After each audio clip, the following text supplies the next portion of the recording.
Alrighty, let's play some games. I've been enjoying myself in this game, so I'm going to continue playing in it.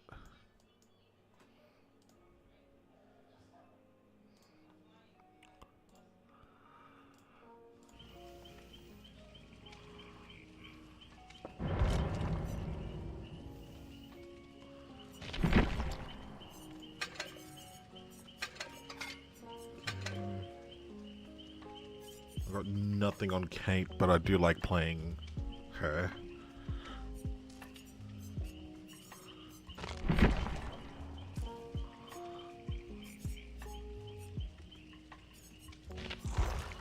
Can we tier 3 this?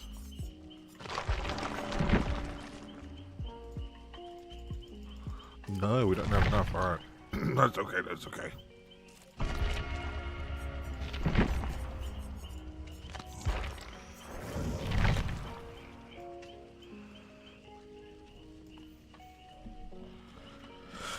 Alright.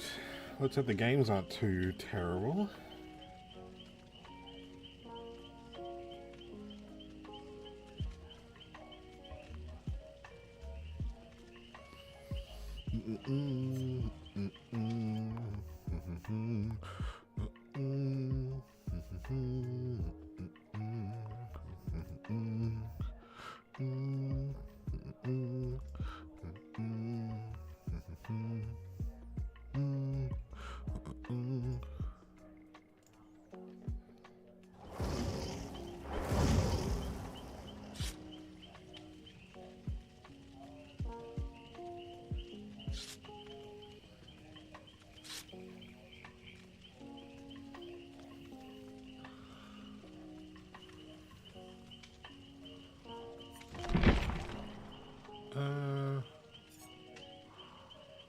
I've forgotten what I needed for the challenge.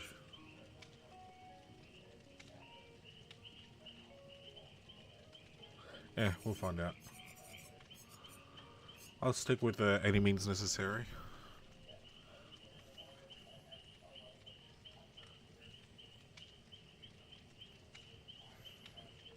Alright, let's plug in my phone to charge. Hopefully it doesn't pop up on the screen. Okay, good.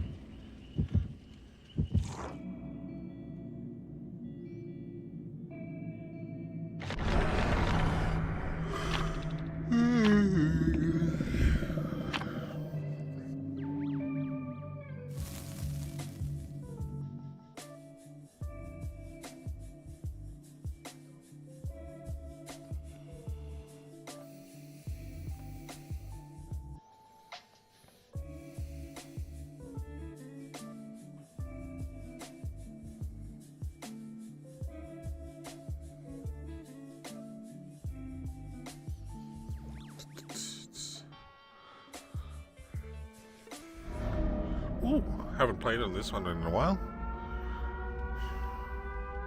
It wasn't too successful though last time I played it in here.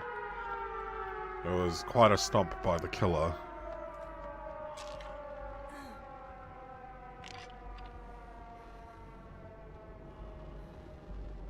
Wait, what is that?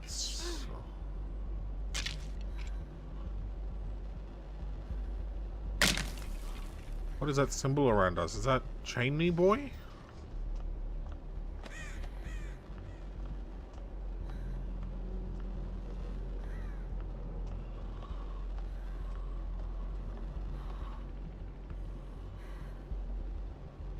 I don't understand.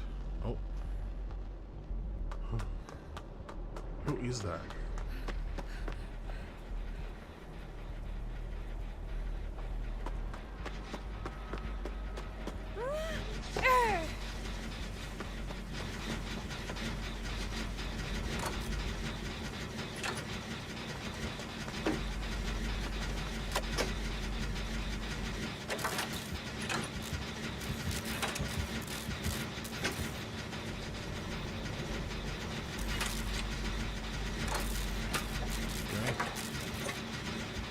Still chasing after the shell shock. Okay, interesting, interesting. Ooh. You have little time left. Who the hell is this guy?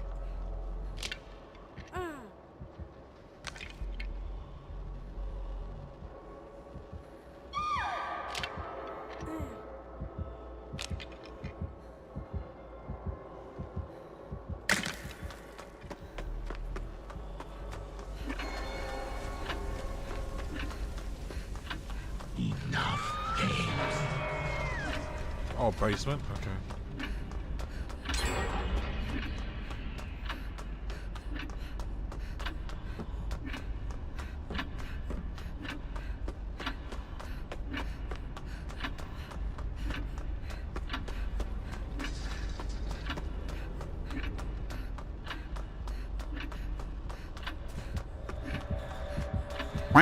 Quack.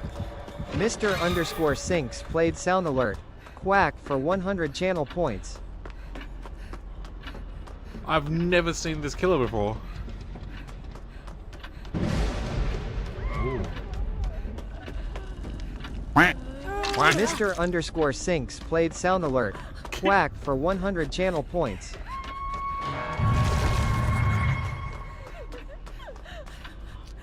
Quack. Quack. Mr. Underscore Sinks played Sound Alert. Quack for 100 channel points. I lost everything! I felt everything! Mr. Underscore Sinks played Sound Alert. I lost everything Vecna. for 500 channel points. Everything ended for me! I've never Mr. played against Underscore Vecna. Sinks played Sound Alert. Everything ended for ME for 500 channel points.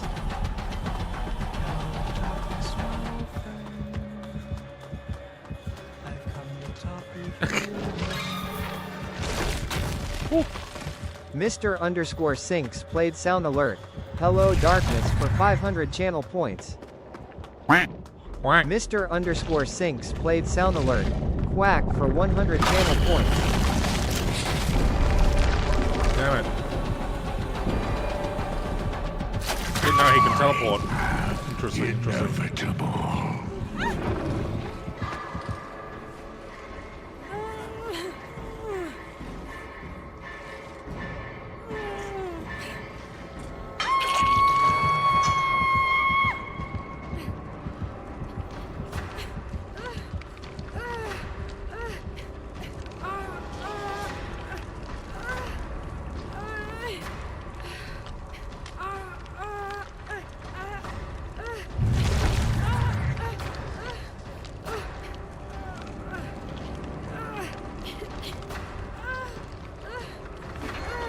Okay.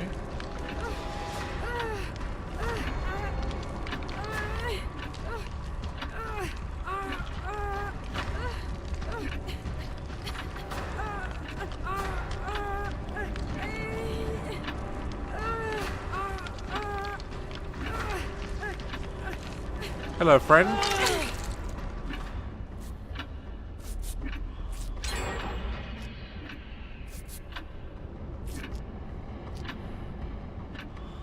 I've got to redo some of these pallets.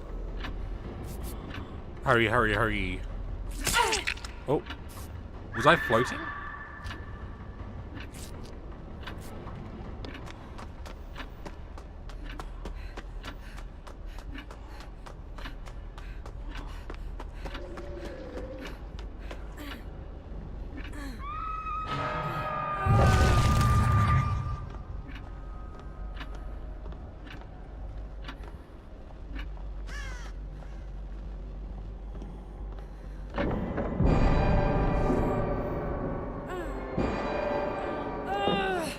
You have little time left.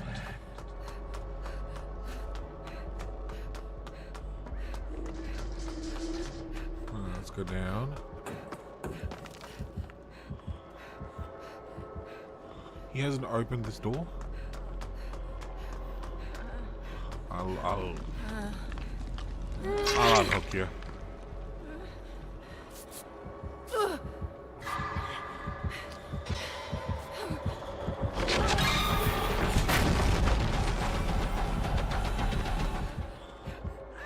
straight for her.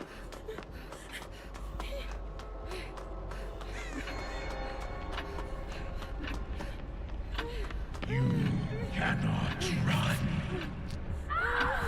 Went straight for the unhook. Interesting.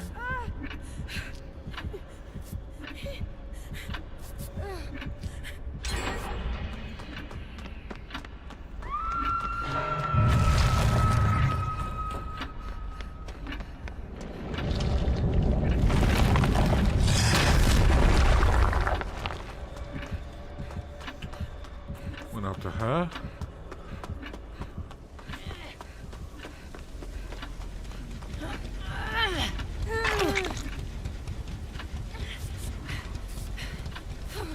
This poor Lara.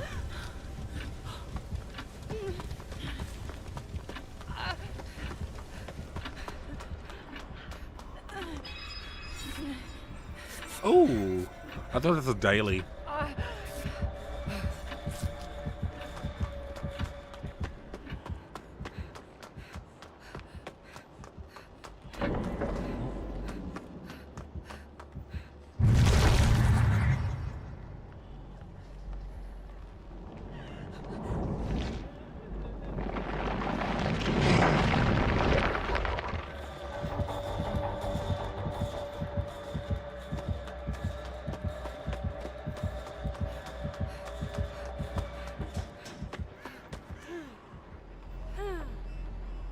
Beautiful.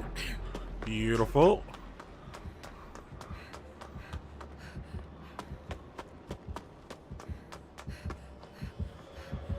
Oh, 2 pallets.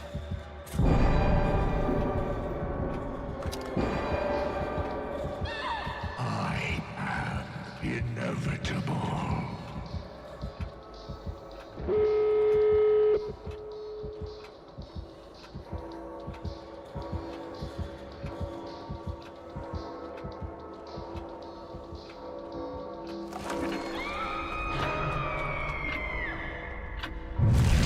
Only delay the inevitable.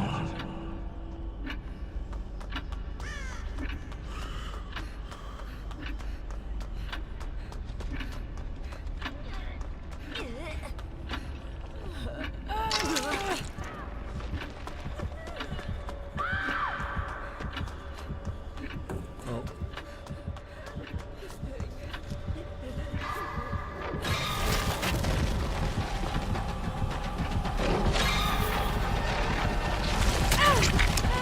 Ah.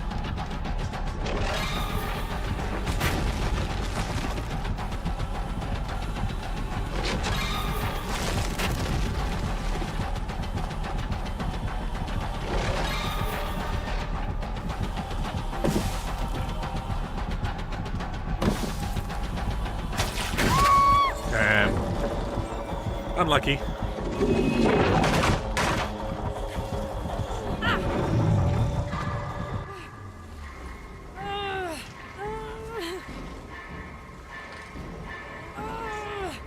Considering it's my first time fighting against him. Oh, he nearly fell over.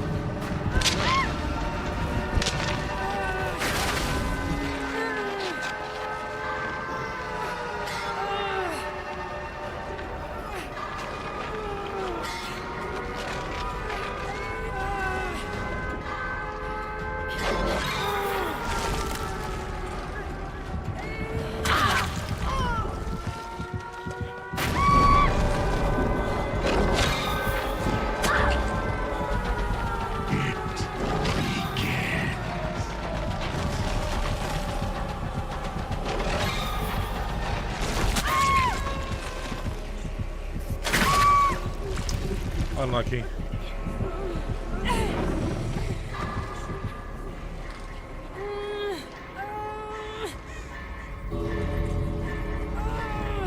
Could have been a 1K. That was just unlucky.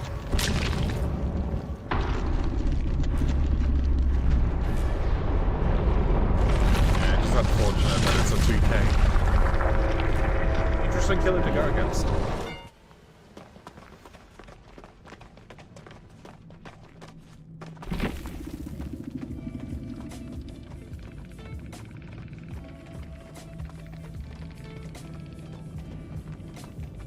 Nice, nice. Nice, good quest bonus. Oh, almost a... Really? Man, dude, if I didn't get caught out that last one, I would have been able to get a pip there. Unfortunate.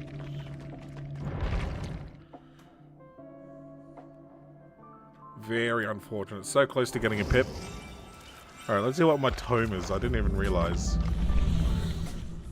Oh! Oh, I did plenty of that. Okay, cool. I did unhook, safe unhook like 3 people, so that's nice. I completely forgot about what my tome was.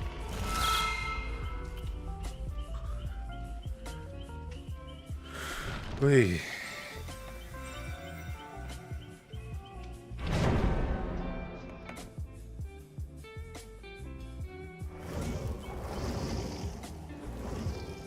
Interesting. When did I get paid last?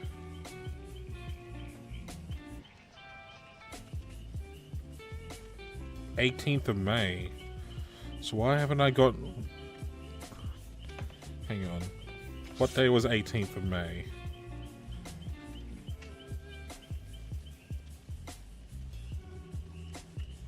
That was the Monday. Yeah, so why haven't I been paid yet? What? What? I was looking forward for the pay.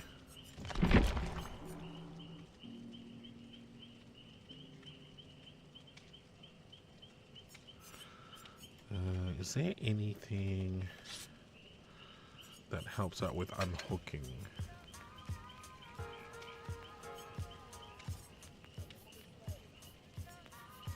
I couldn't find one. It was too quick.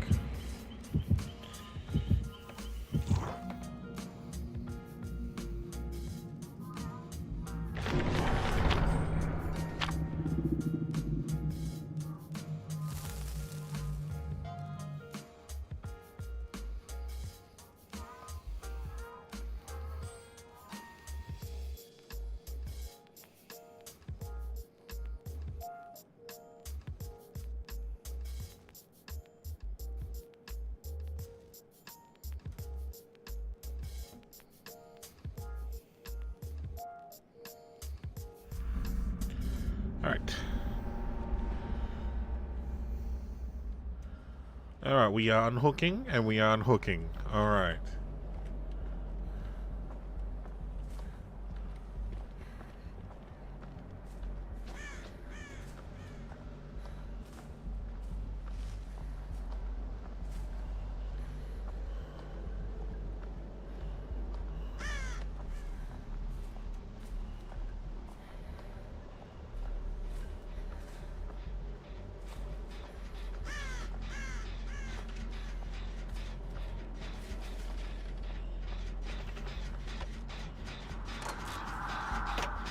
Okay, it's Mr. Bing Bong.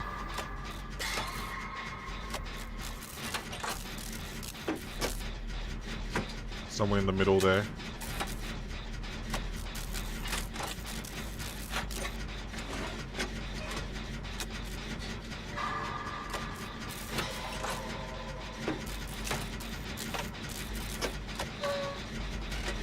Nah, the last Bing Bong had a silent Bing Bong. So it wasn't really Mr. Bing Bong. That's a silent knockdown.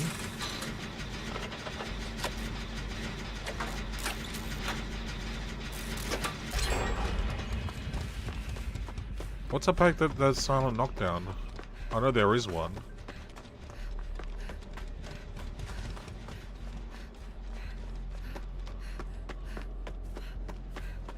Oh, he found it.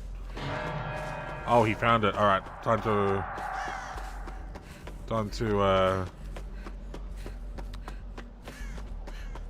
distract.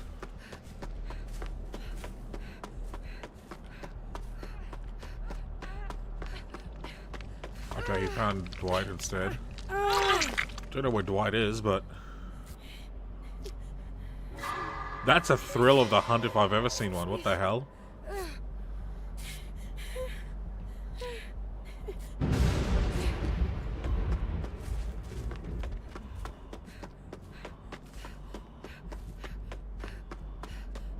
Okay. Face the darkness. Oh. And thrill. Okay. Thrill's still up.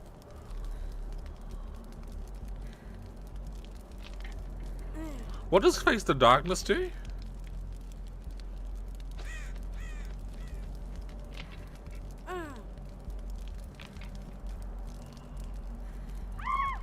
What? That's bullshit, though. I was like 80% finished with the totem.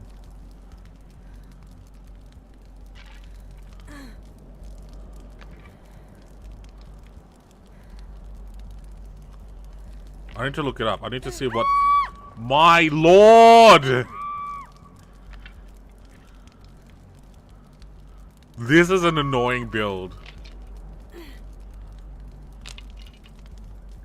Oh, they're all on that side.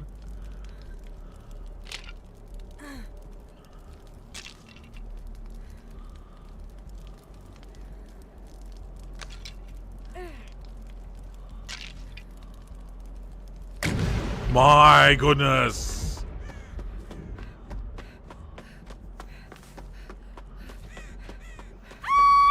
Okay, Hex, Face the Darkness is still ongoing. What is the trigger?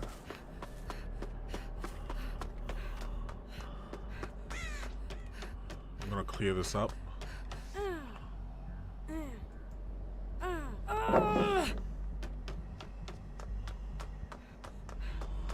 Alright, that one is done. That one is done. Let's check this corner.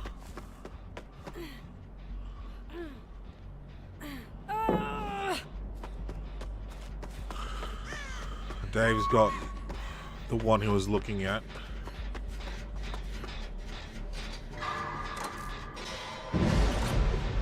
Oh, Face the Darkness gone. Very nice.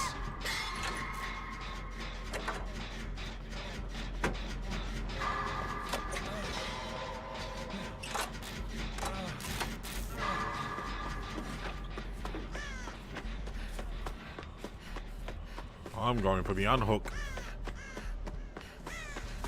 So if we're outside of the terror radius, we scream. Okay.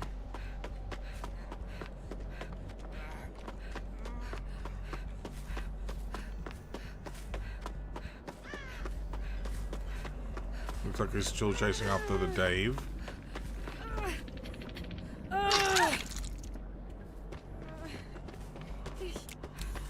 Why are you going this way? No. Oh! Oh!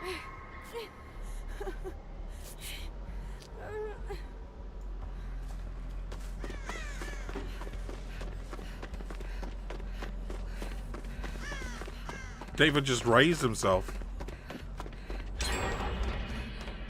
Nothing. Ah, here's a...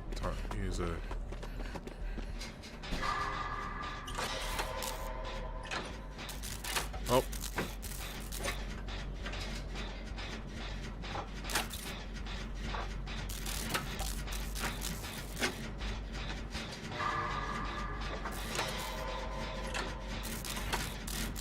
Alright, this corner is gone, that corner is gone, that corner is gone. Don't know about that corner, and don't know about the middle. You are Bing Bong! And Ruin, okay. Ruin must be in the middle.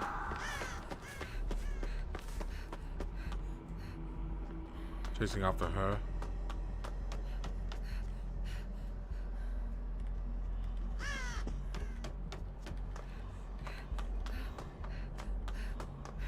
Is it not in the middle?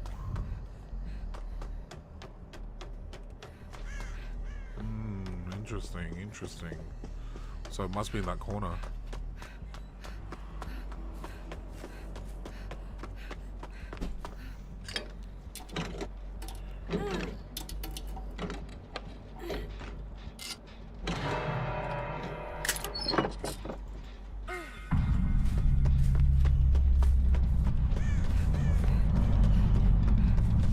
I don't think that was a tunnel, but it's not It's not a nice feeling. Oh, this is where we spawned. All right.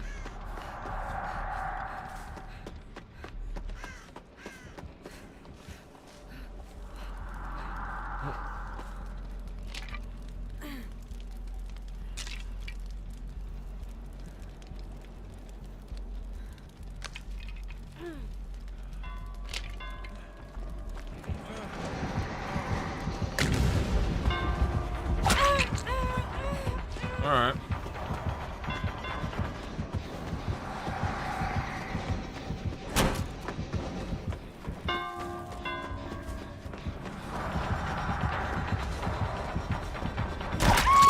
I shouldn't have tried. That's alright. I got, what, 2 unhooks on the Kate? Progress.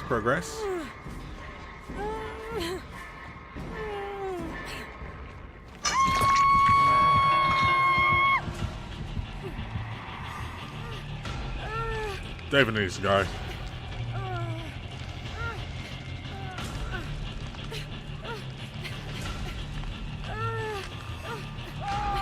Jake took too long.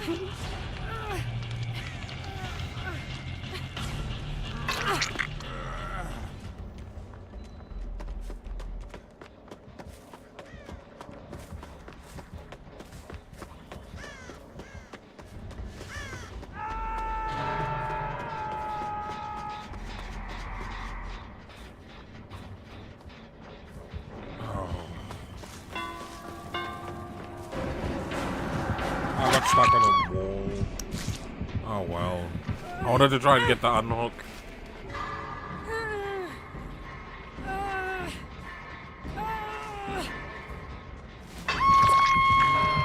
There's nothing we can do now. All he needs to do is just go back to the hook.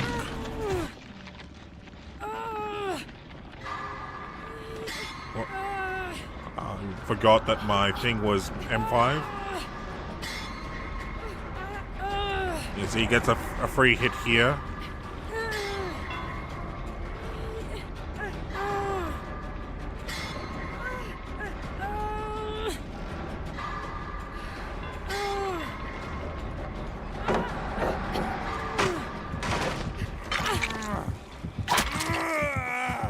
Whatever. I want to get a protection hit.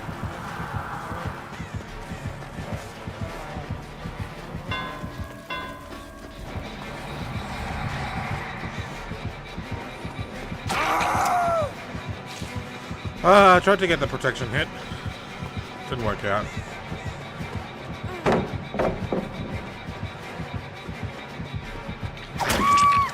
Yeah, whatever.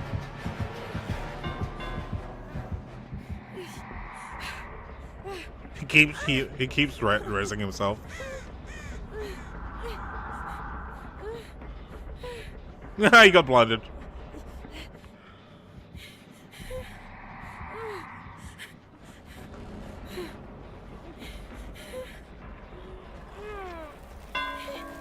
Oh. Oh, he dropped down. Oh. Dave's got what's the dramaturgy? No, what's the Nicolas Cage one? Where he drops himself to gain a free heal.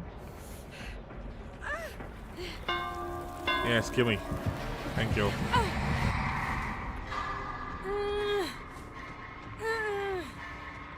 If I'm not gonna be able to unhook someone, I don't want to be in the game anymore. Plot twist, yes.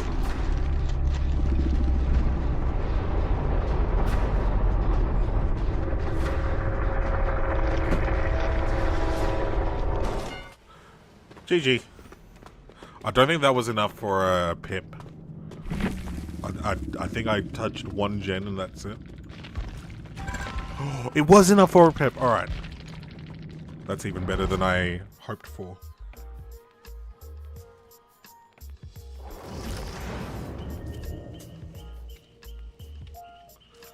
What was this for? I wonder.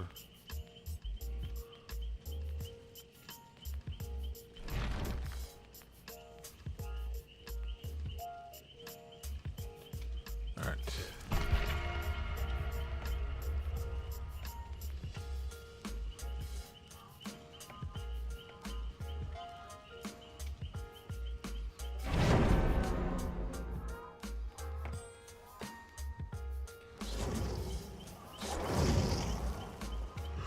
Nice.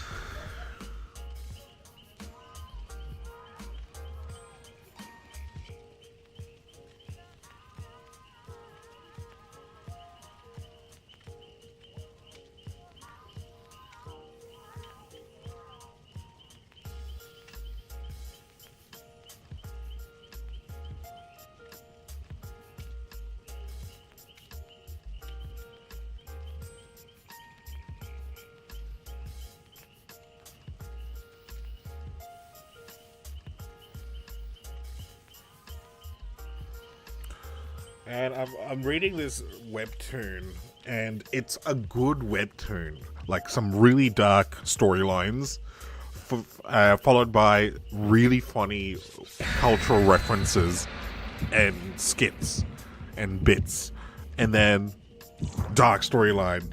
But the only problem is, it's also a harem story, man. Everyone wants to marry the main character, and it's so boring. When it's focusing on the relationship side, it's so boring. Oh, I hate it.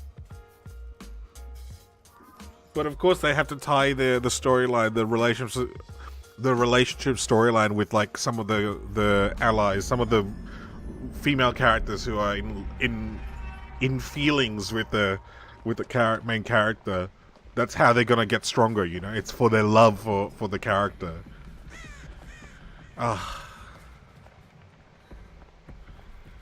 It's better than some of the other slop though, so I'll still... My lord! A silent bing bong.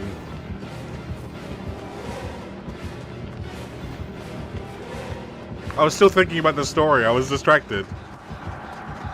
Not fair, not fair. Sorry, teammate.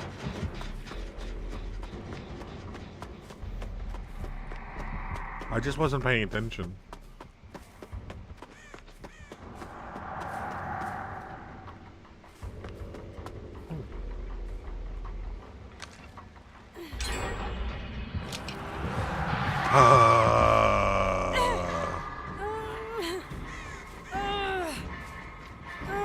I'm supposed to be unhooking people. I'm not supposed to be the one who is unhooked. I am the one who is unhooked. Wait, no, that's wrong. I am the one who unhooks.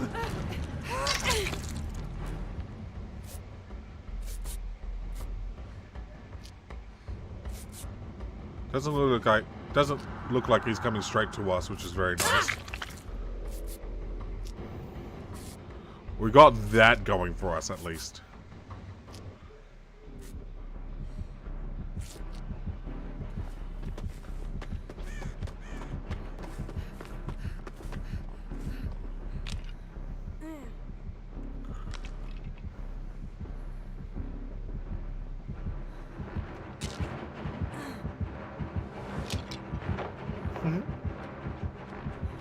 Oh, the mind games. Oh! Sorry, fam, I saw that. I saw that mind game. That's a bit embarrassing.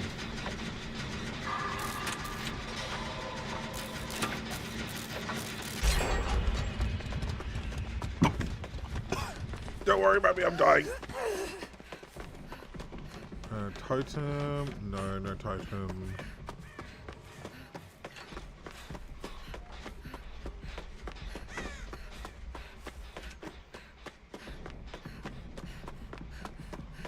I don't even know if he has a hex perk, but I just want to make sure.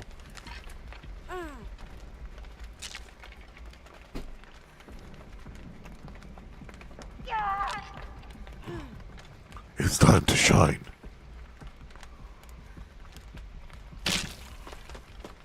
First off, though. 1, 2, 3, 4, 5, 6, 7. Rush to the save!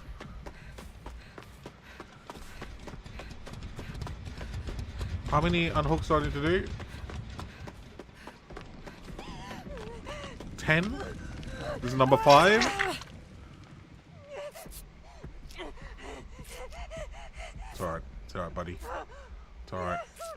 Look how quick that's going up. Look how quick that's going up. All because of botany. Alright. Okay, there might be one at the bus here. Sometimes it's behind there. No. No.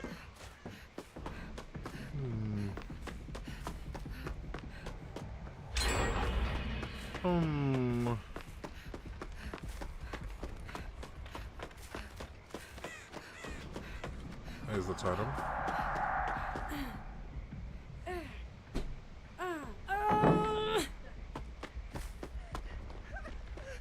Oh.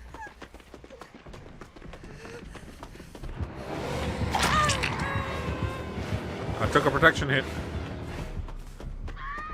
Oh. Didn't last long.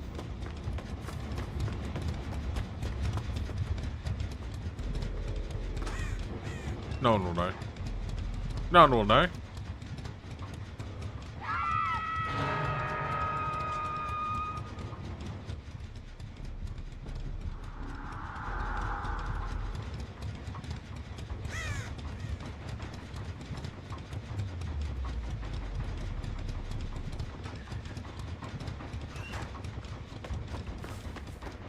Go for the unhook.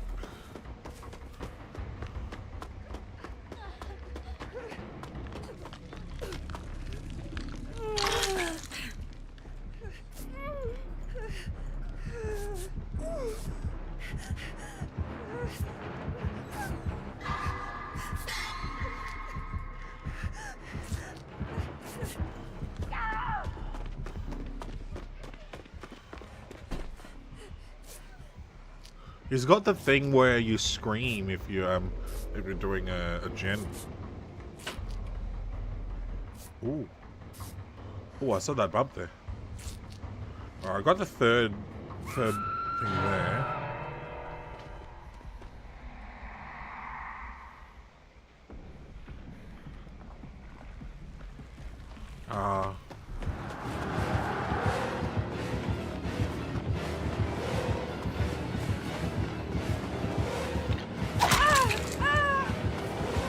I can't unhook this one. Can I?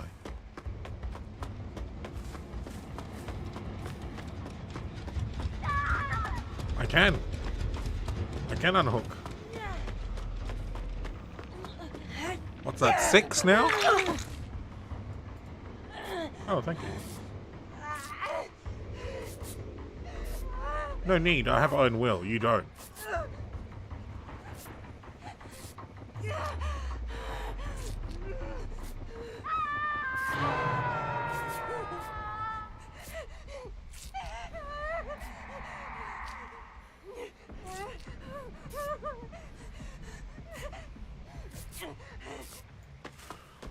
How do people play without botany? Seriously.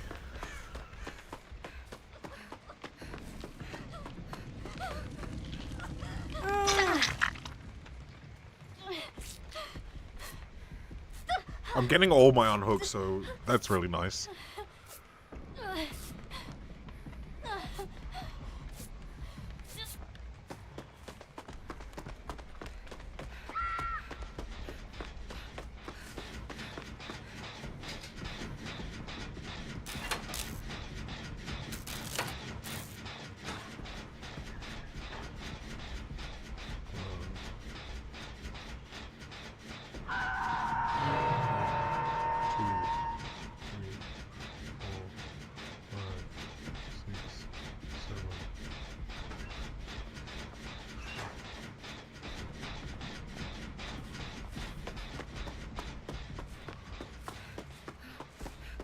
Oh, so close!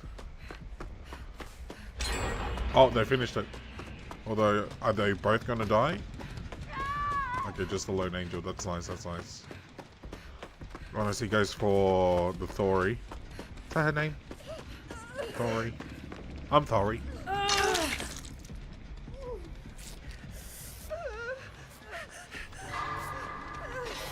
All the unhooks.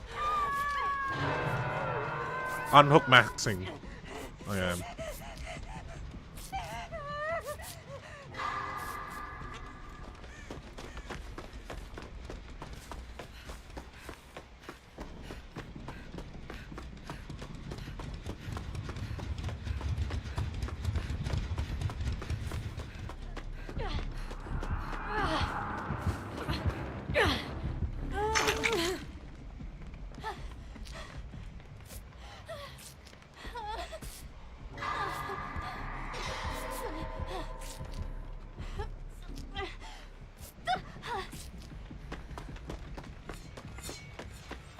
Oh, beautiful. 12?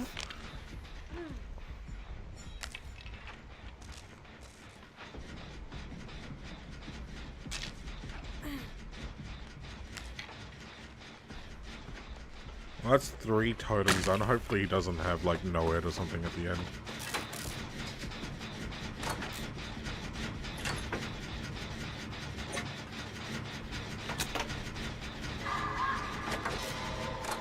Oh, no.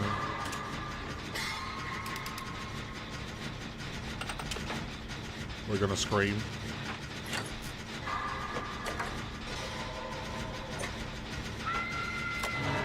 No, we're not screaming.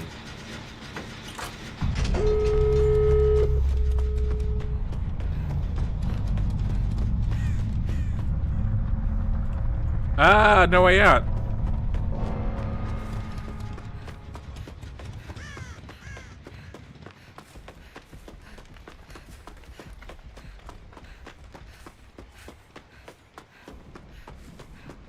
Okay, no, Ed.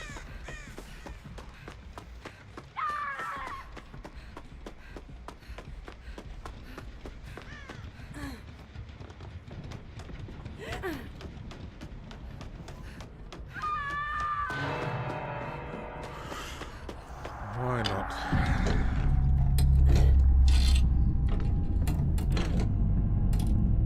Well played, well played. Well played.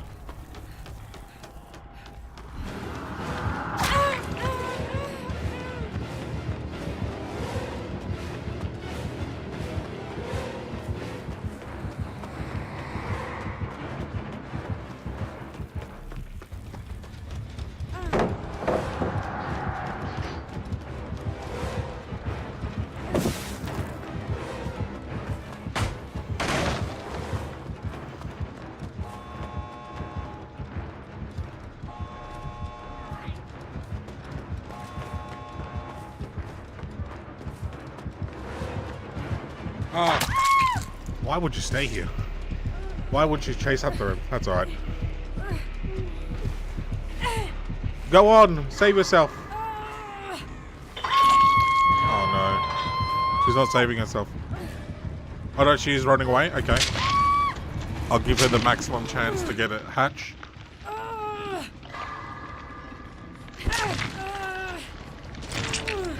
No, come near me. Actually, Hatch might be at Shack, so...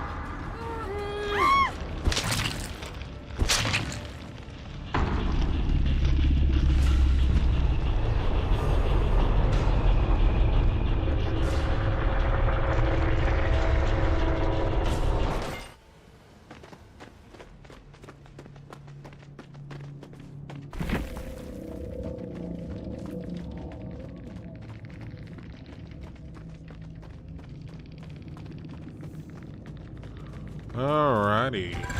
Pip. Nice. A pip.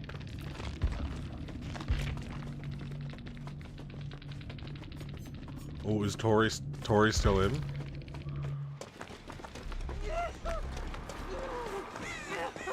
Oh, they're looking for the hatch.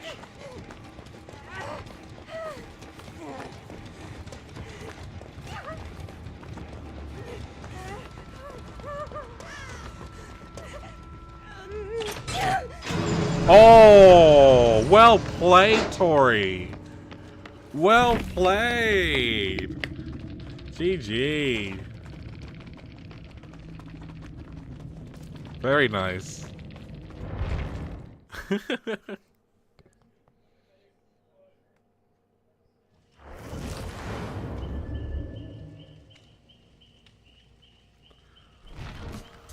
Nice. Let's get this done. Let's go. What's this one? Great. Skill checks. 10 of them. Alright, alright. Easy. Escape 3 chases as Meg in the one trial. Or blind the killer. Why do I need to blind the killer? Man.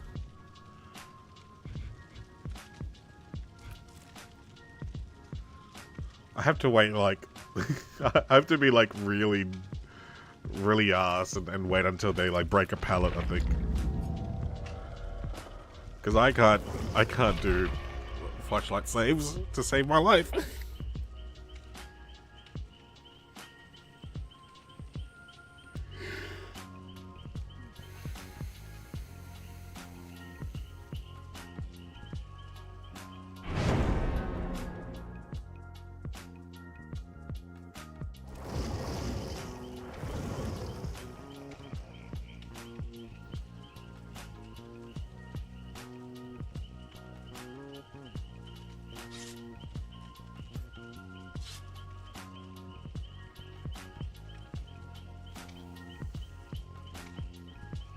This song's quite vibey, eh?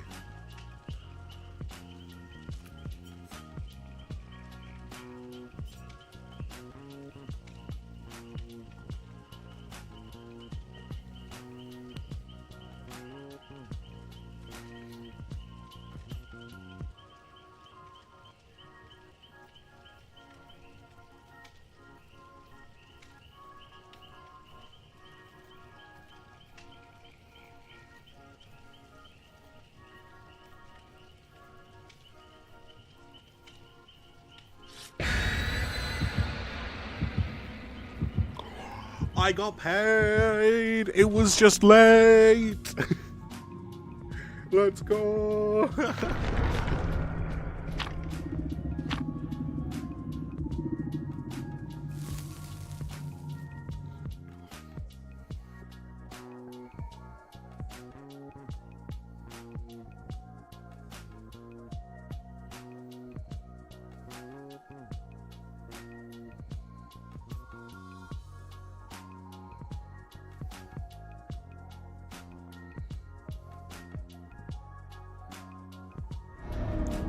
Alrighty. 10 skill checks. Alright, I guess we're just gen jockeying. But first I want to know who the killer is. So...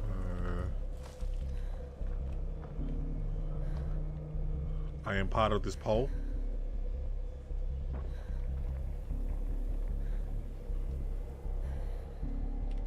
They're right there. Okay, cool. I can... Oh, is he coming this way? Yes. Who is the killer?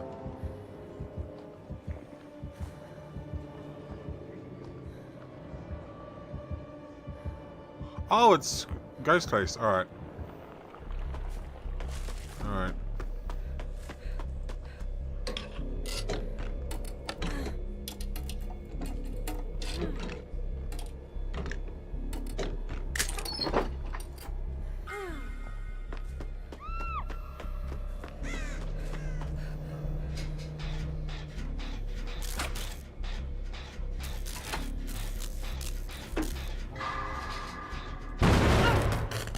No one saw that. Wow, I have to start again? Alright, that's 1! 1 out of 10. Shame. Ah, Mr. Six, you saw it? Mr. Sinks played Sound Alert. No! Ding ding ding for 100 channel points. You spat out your food in disgust. I know. Imagine missing skill checks in 2026.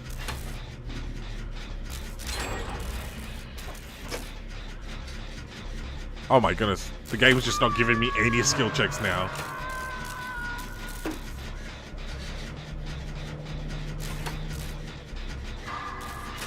Oh, that was close.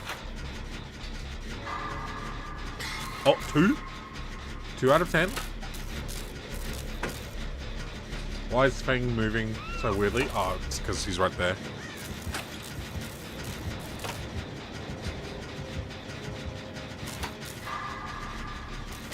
Three out of 10?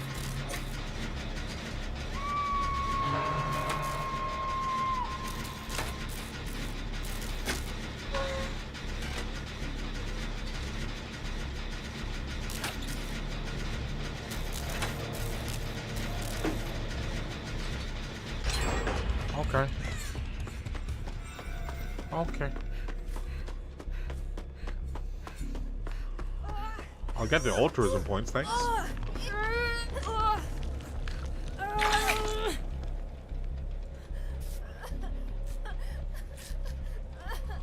What I'll do is I will reset these pallets.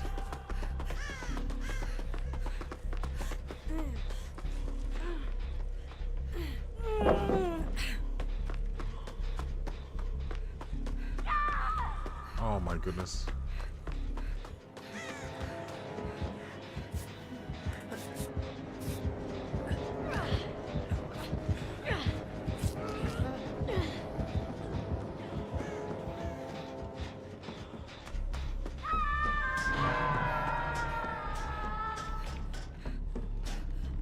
This way.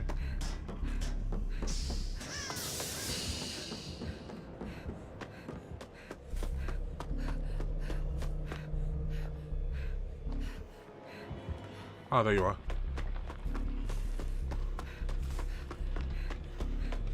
He's chasing after me now. Oh, what?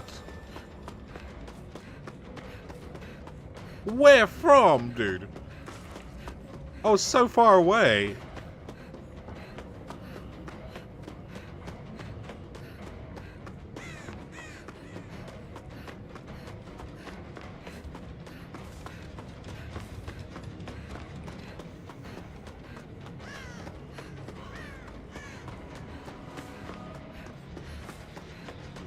Hey, teammate.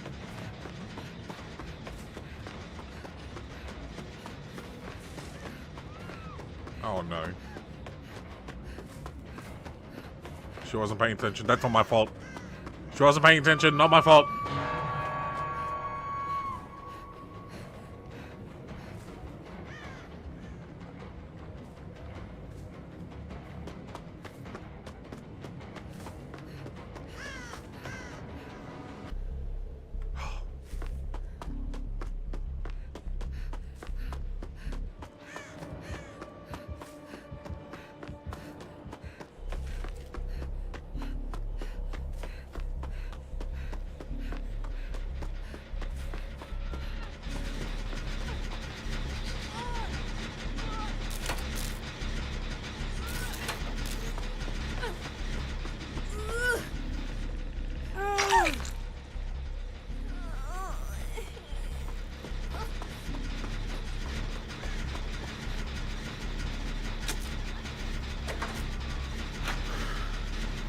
Alright.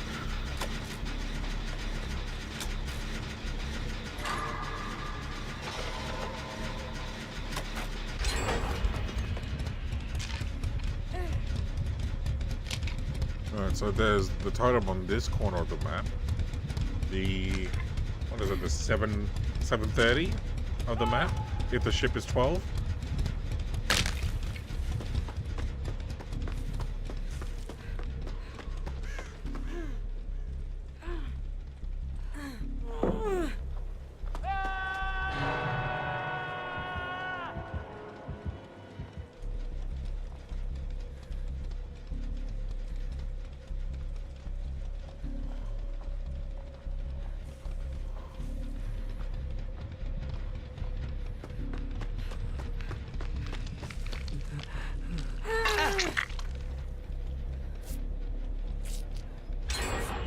Oh, nice.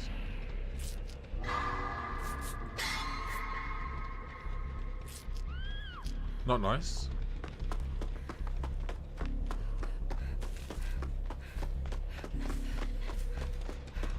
I've only done 3 gen skill checks.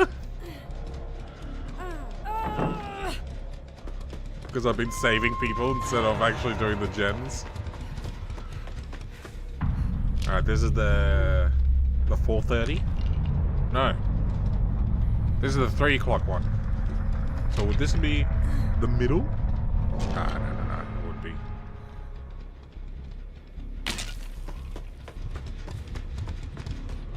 I want to see if I can get over to that pallet and reset it.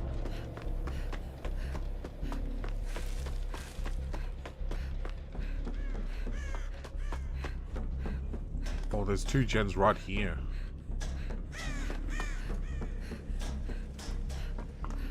Right.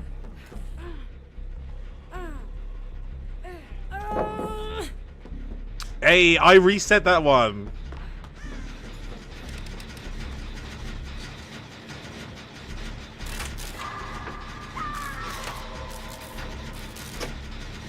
Oh, she's dead on hook.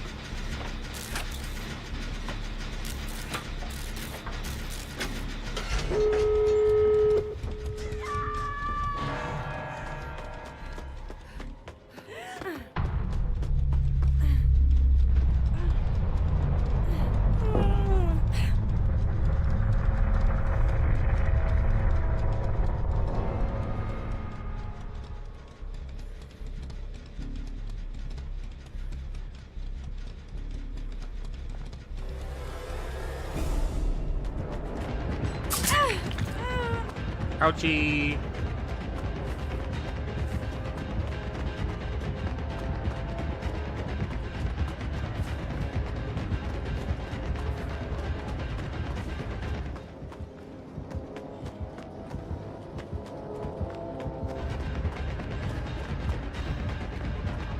I haven't been poked. I'll die.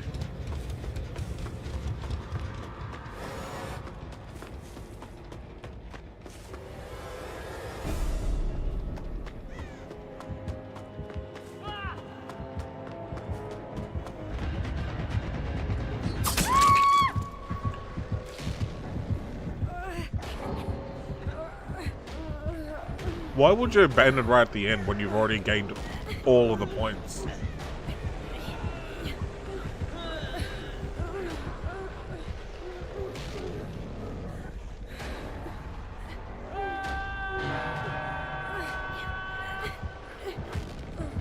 Oh, doesn't it? Oh, I didn't know that.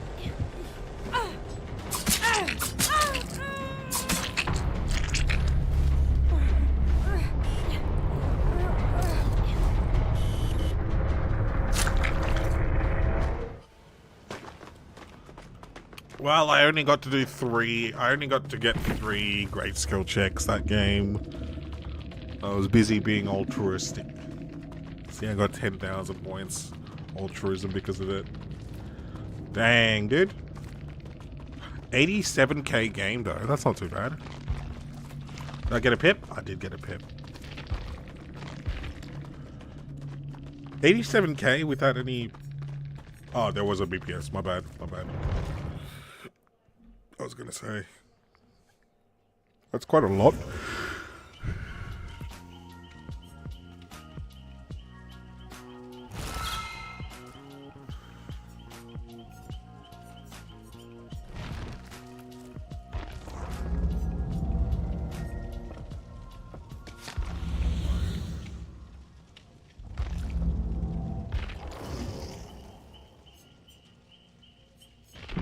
What are the Shrine of Secret Packs right now? Eruption, Overture of Doom, Appraisal, or Medal of Man. Okay.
I don't know what other perk I want to play except instead of any means.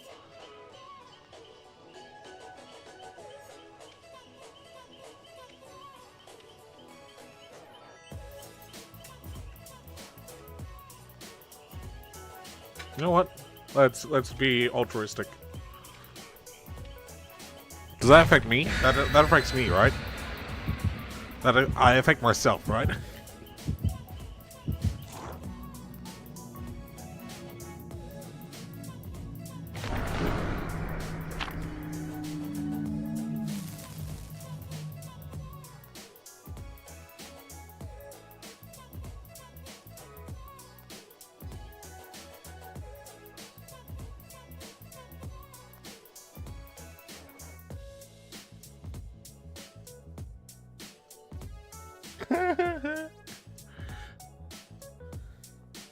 Oh no, the main character is back.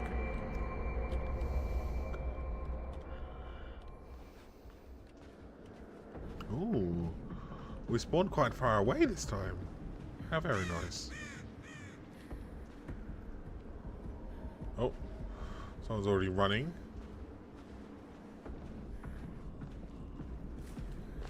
Yeah, alright.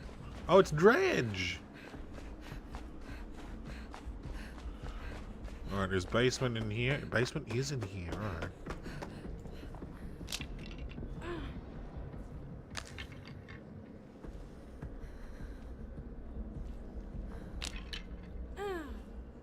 The poor Nia.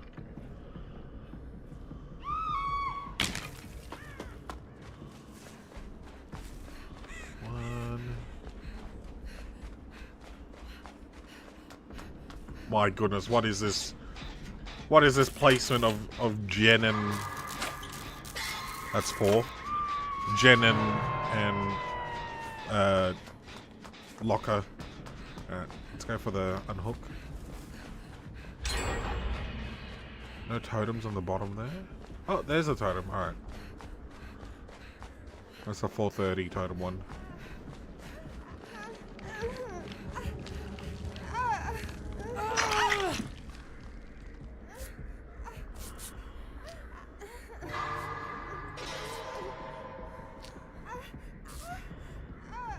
Oh, and there's this one.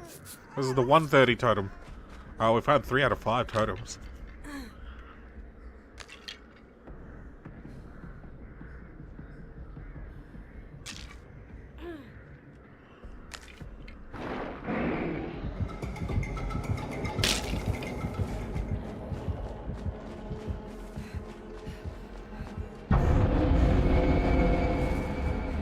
That was scary.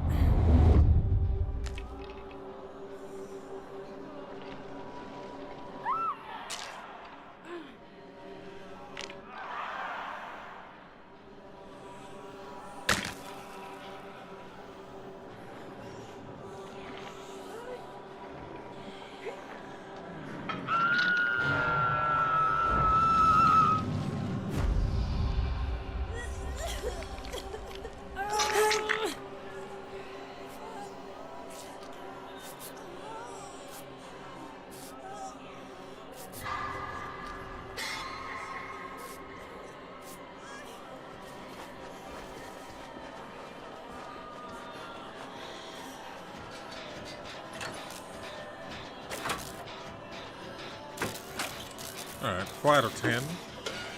Gotta do some gens now.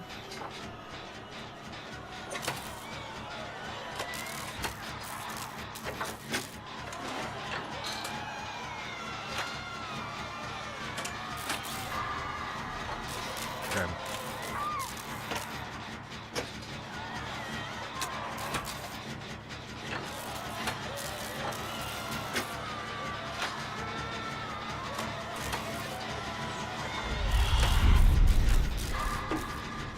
Five out of 10.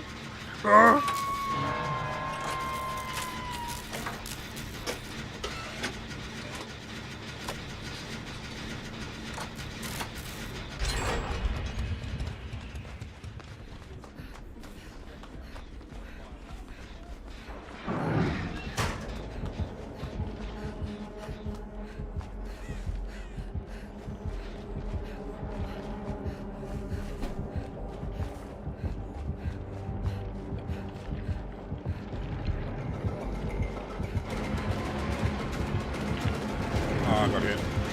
I got stuck.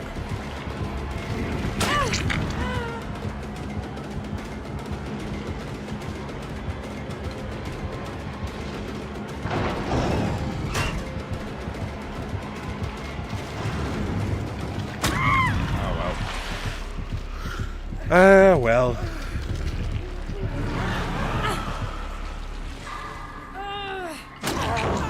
Oh, very valiant. Unlucky. Very unlucky.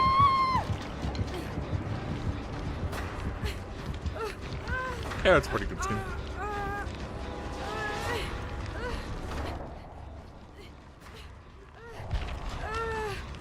I was seeing... I was gonna say, is this the person that Maddie raided at the end of her stream? But no, they had finished. Adapting the dredge. I don't think they're gonna play the dredge anymore. They're doing like a challenge.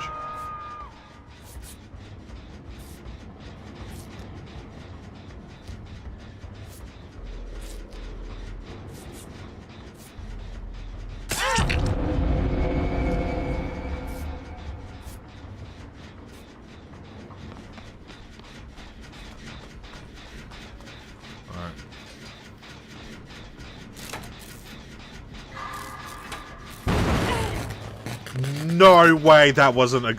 Oh, this game, dude. This game, dude. That was touching the great section.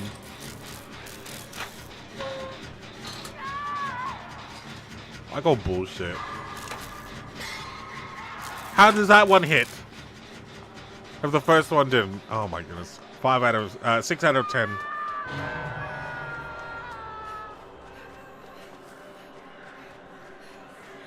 I'm going around this way.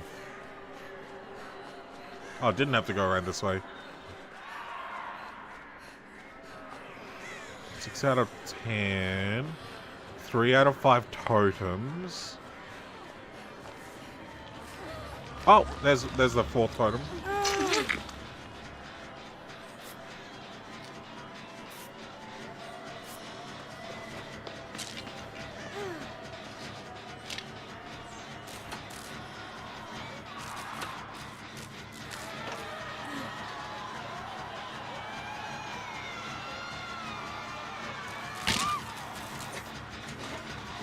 Oh, she's dead. 7 out of 10. If I've counted correctly.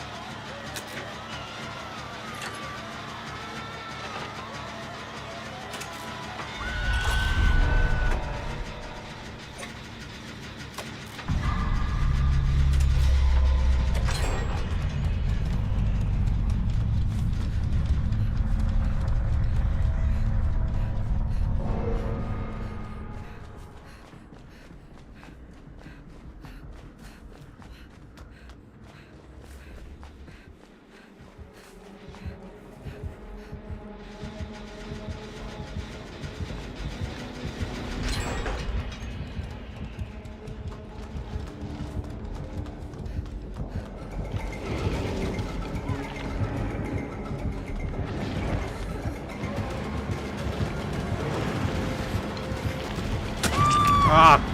I didn't mean to teabag.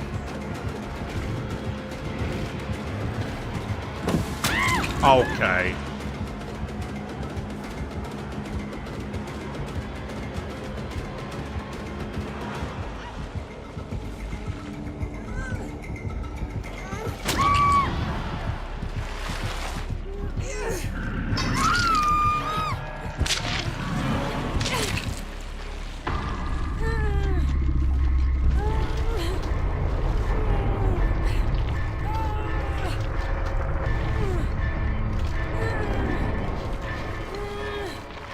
There really is no way to unhook yourself anymore, which is a shame.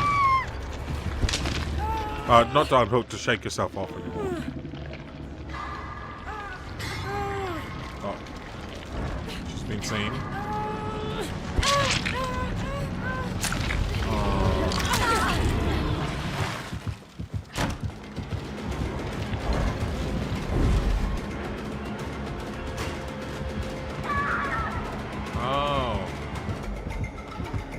lucky.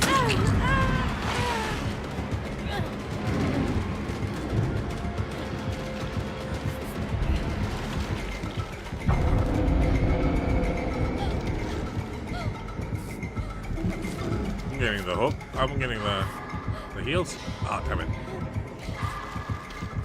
Ah, damn it. Ah, damn it.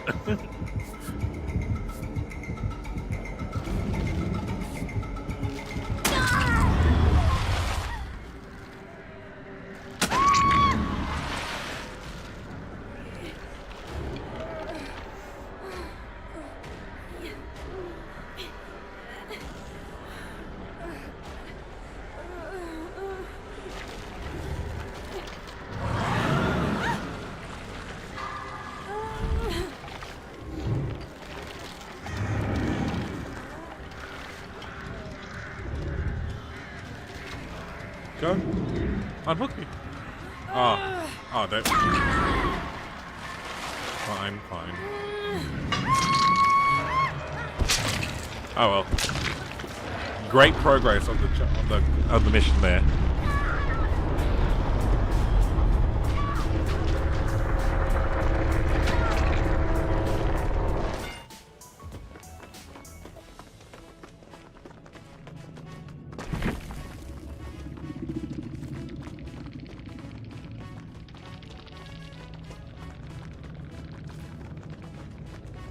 Ooh.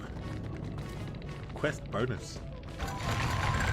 Oh, a pip as well. Nice. GG, GG.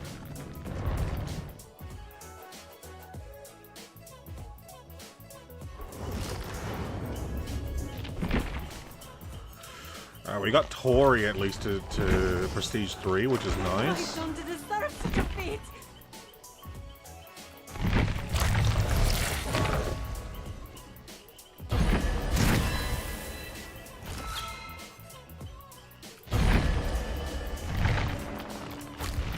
Very nice. Another character completed. I have 3 more now. What are you doing, Whiskey? Why are you here? Hmm? Hmm?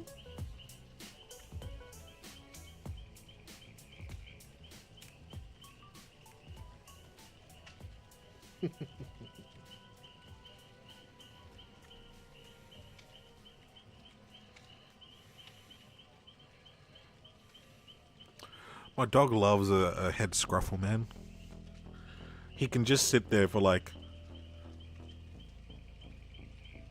15 minutes straight, just getting the head scruffled, if the human is willing. Is that right? Isn't that right? Ooh. Ooh.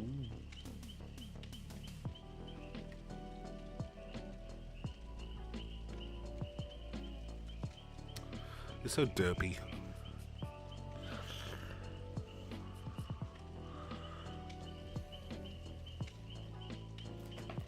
Oh.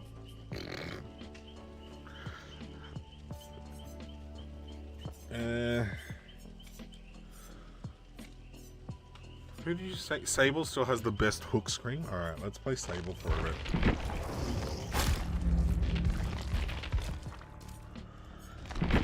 Just to see if you're correct, you know? Bond, Botany,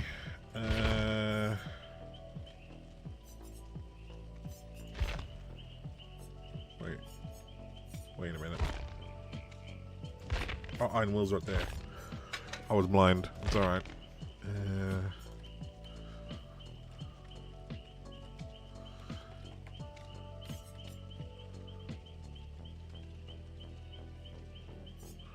Well, I can't have autodidact. I need great skill checks, so.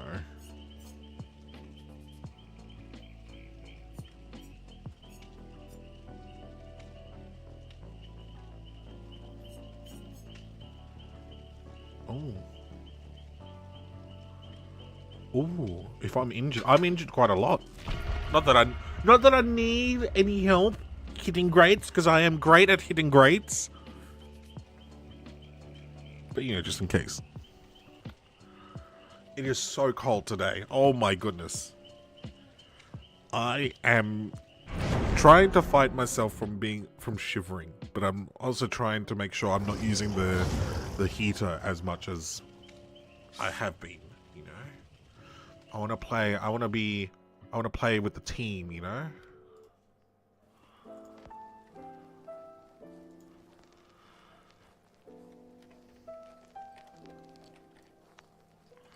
And I want to make sure that, you know, the solar power is actually doing pretty well.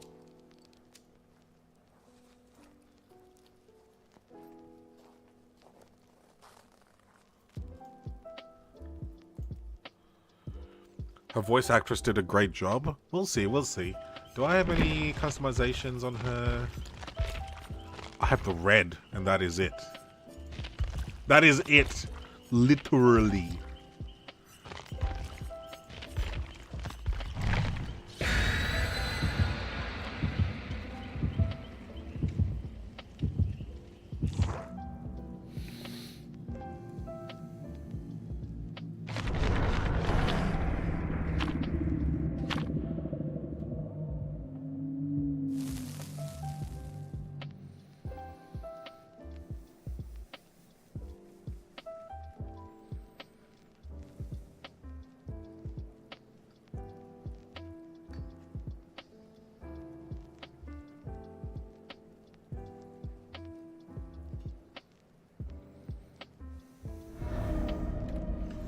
Alrighty.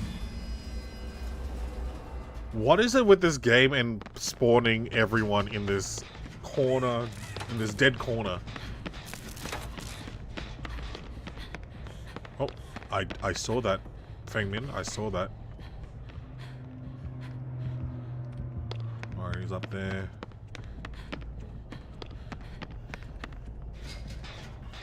Alright, 8 out of...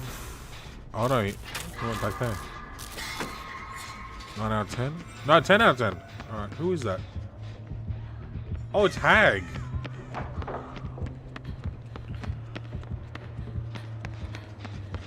There's been a Hag in the last couple of days.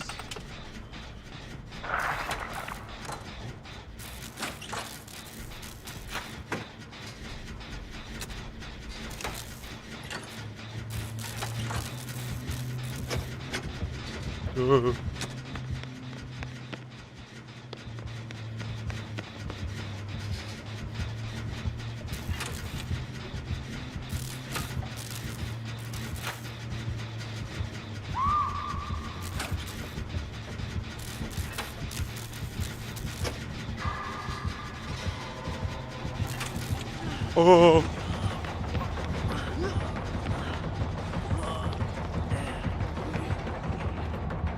She's so small. Can they do that gen? They're committing to the gen? And the quick unhook as well. Nice.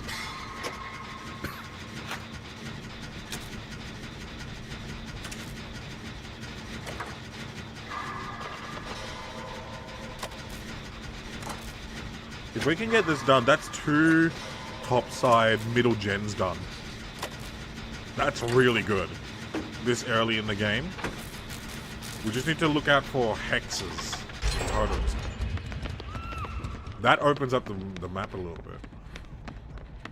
Oh, hello.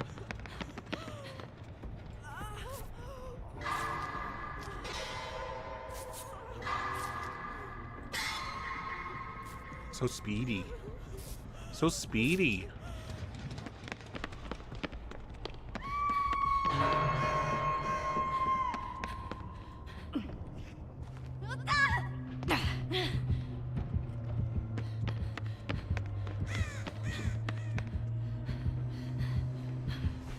Oh, she followed down here? Oh no.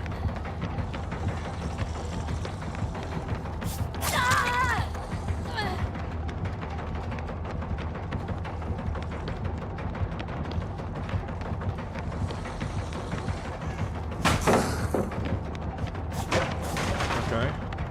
Straight break.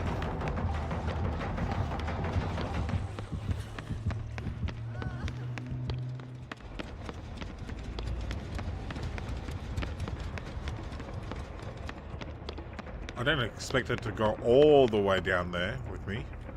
I thought you had gone for someone else. Oh, that's really bad.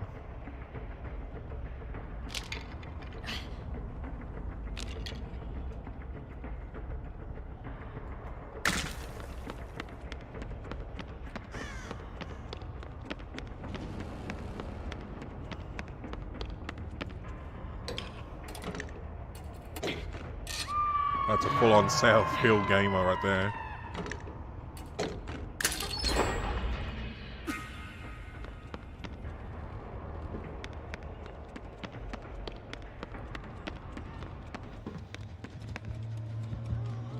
She's come back.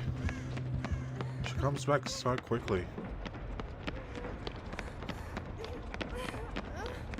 Hey, your hand's glitching. Can you stop running? Oh my lord.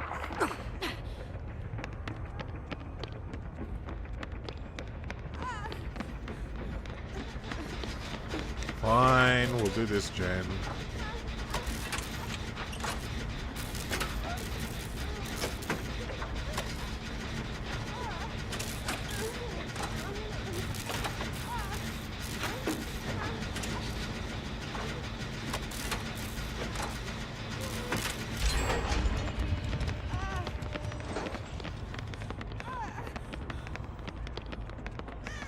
Oh, you wanna heal me? Alright. I'm looking for totems. Got 2.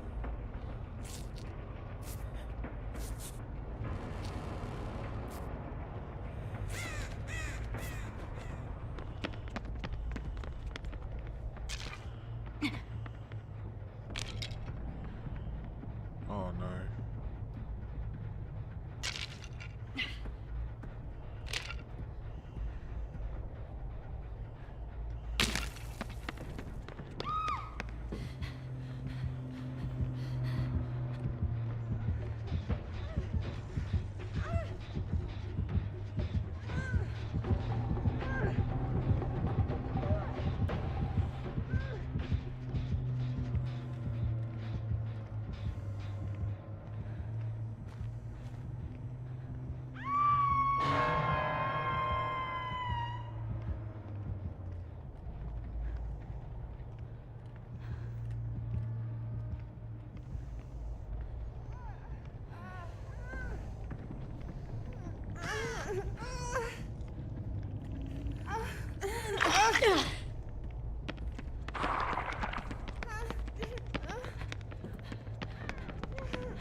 Okay.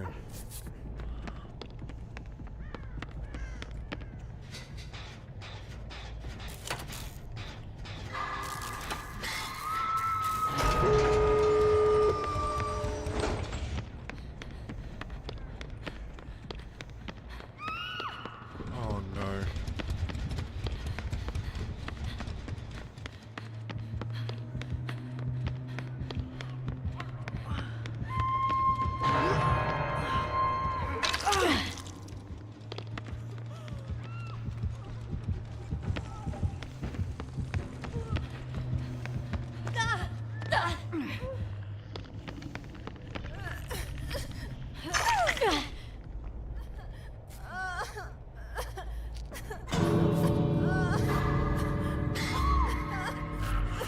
Oh, she might be dead.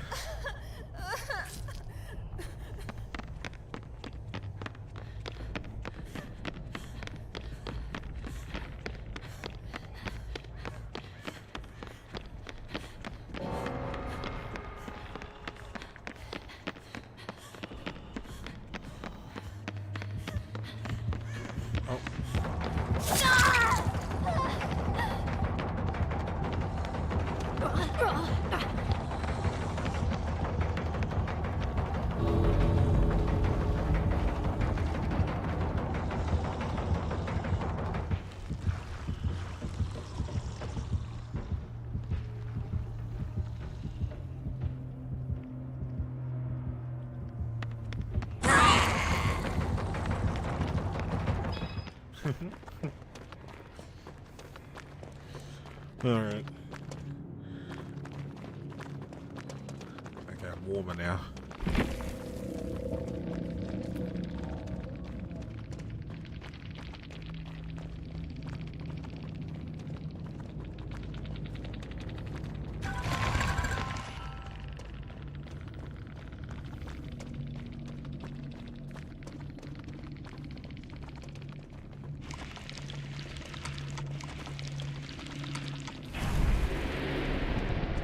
Nice.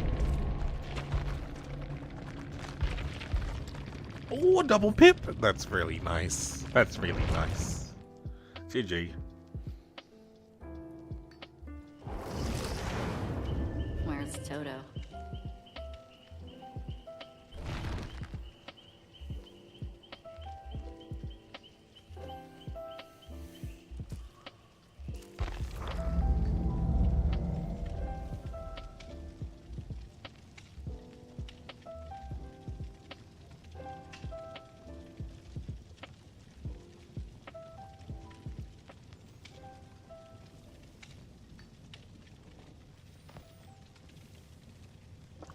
Okay, let's take a look. Alright, I guess we're blinding the killer. That means we need... Sort of, this is not happening. We need the... Was it the...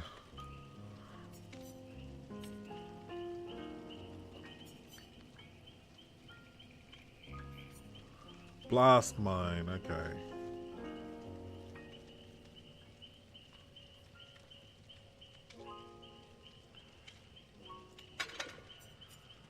Alright.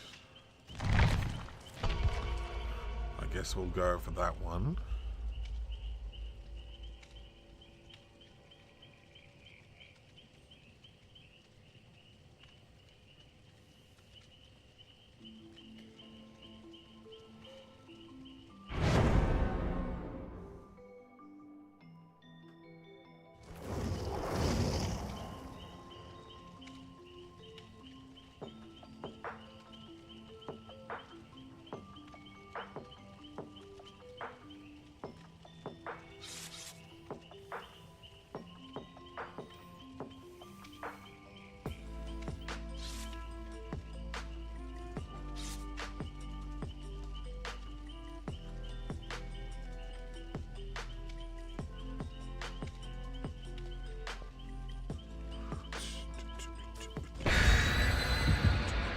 Oh, I forgot to go to the flashlight. Oh well.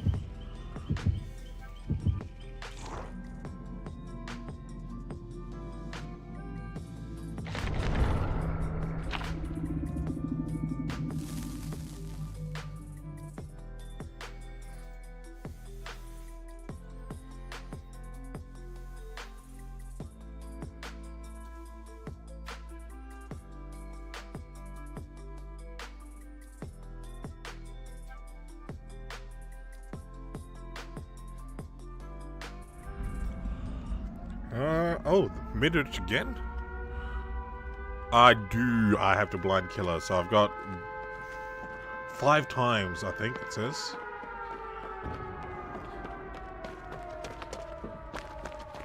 Oh.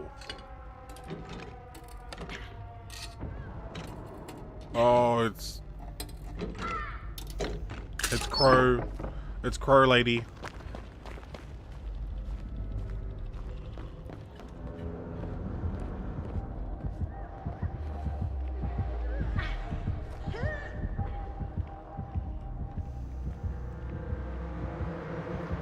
I'm a gentleman. I say lady.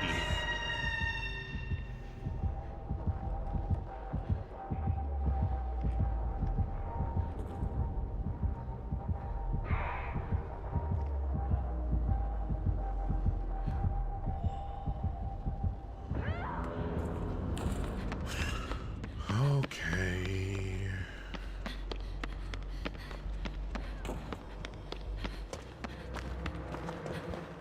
We haven't even touched a gen yet, and we've already got a hook. Because I think she was AFK.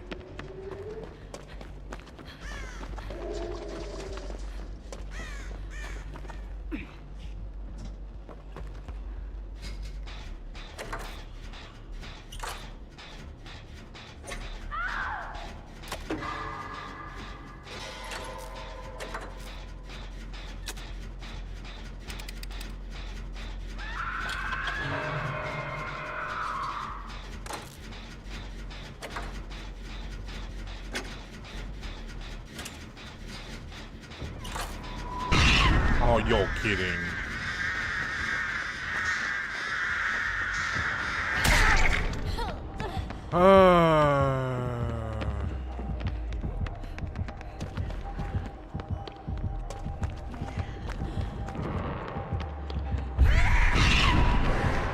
Wait, you can't. Okay.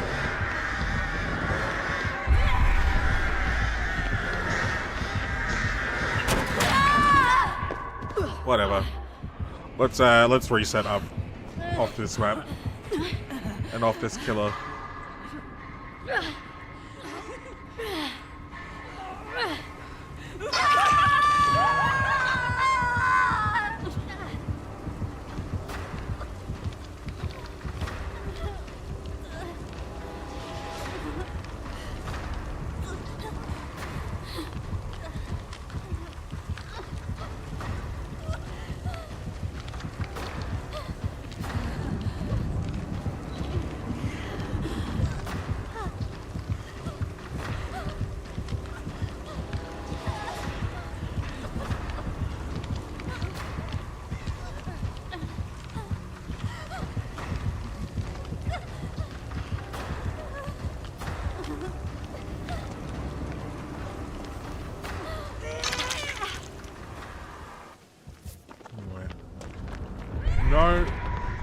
No point.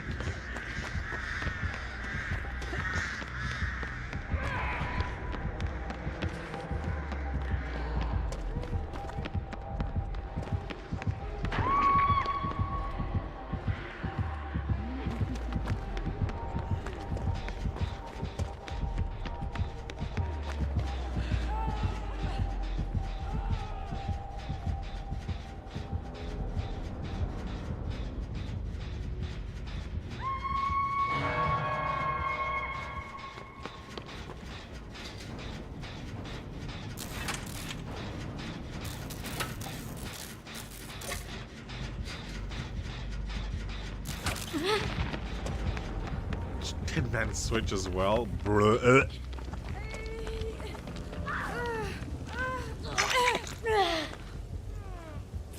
She's literally playing "You Can't Touch This."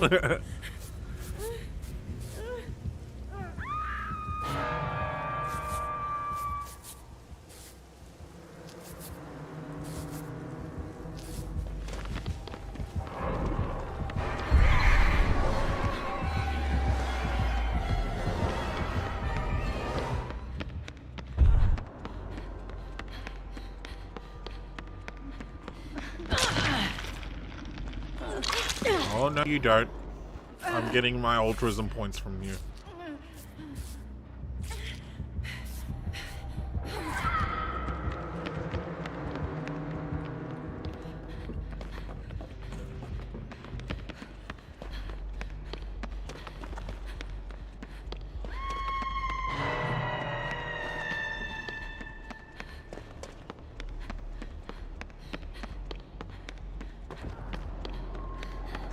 Oh!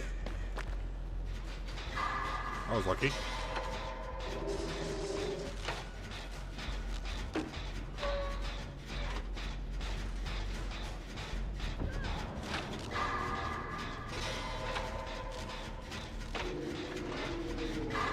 Shut up.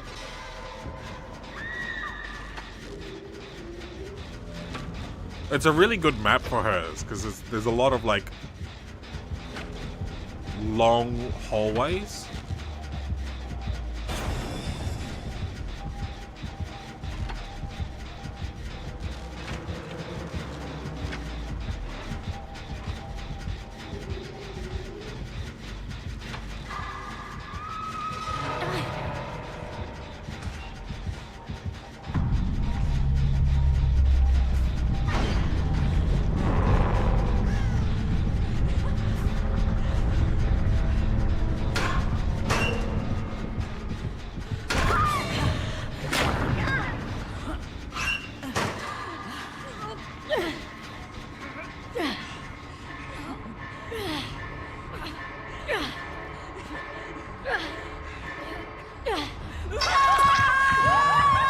Not even hitting the gens. I'm just gonna reset to the next one.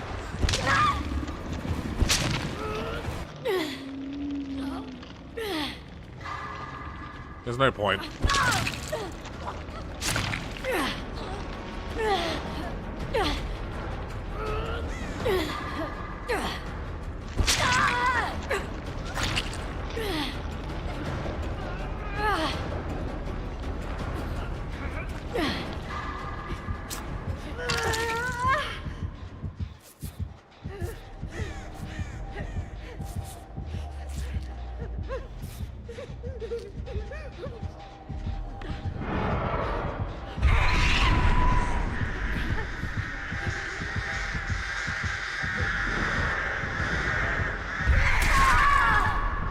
Oh, it goes through people. All right, interesting.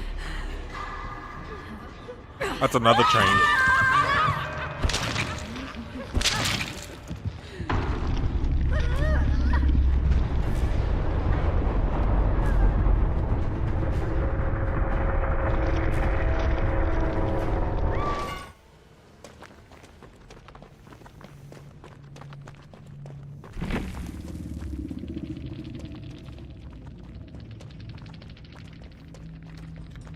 Alright.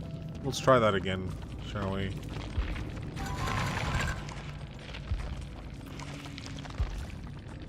I don't know how to go against a crow lady. Like I don't know how to fight against her kit, so on that map where there's so many long corridors and there's no chance of dodging the crows, or there's like really low chance of dodging the crows, it's just best to try again. I was so distracted I didn't even hear Sable's scream. That's how distracted I was. And then she doesn't kick the gen, man. I couldn't even get any progress on my quest. Come on, buddy, you're 5 gens and like 7 hooks. You have time. You have time to kick a gen, one lonely gen, you know.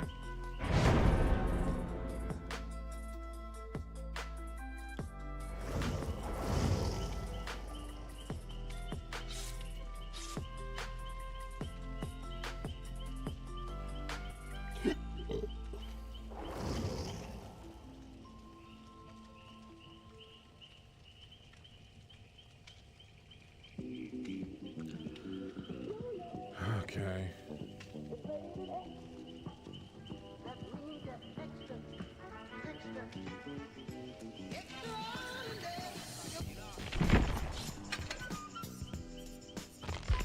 Wow, 27 event.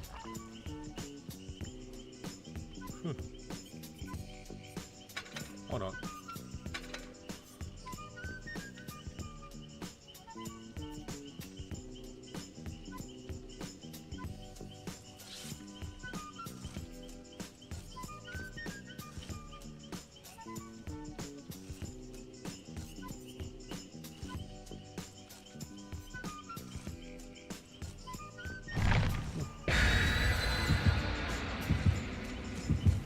Hey there.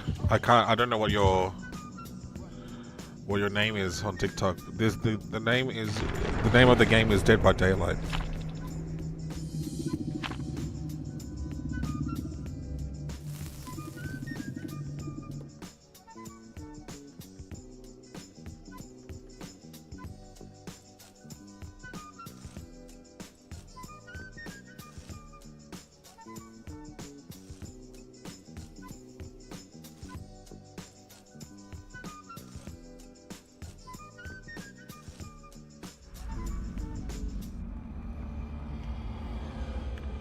Alrighty. Oh, the killer gave us BPS. Nice. We got corrupt intervention.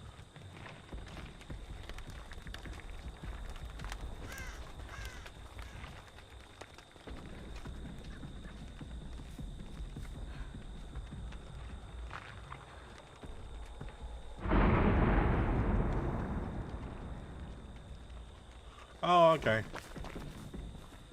It's the unknown. I was wondering what that noise was. The goopy noise.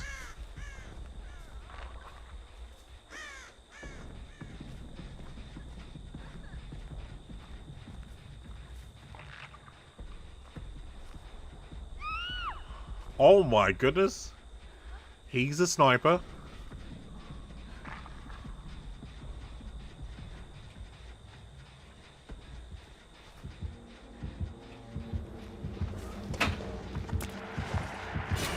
Oh!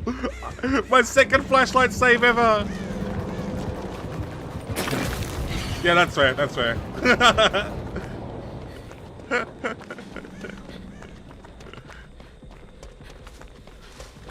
Let's go. Alright, that's one blind.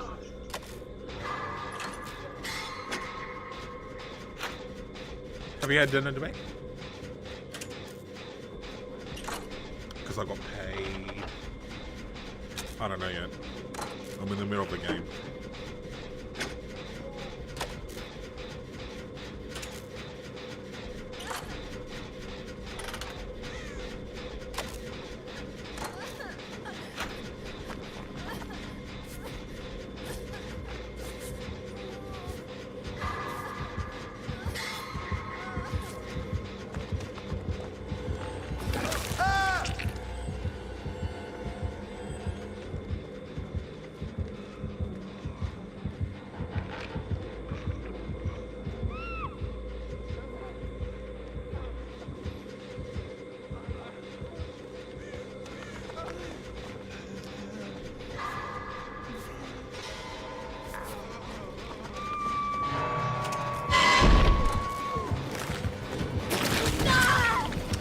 Unlucky.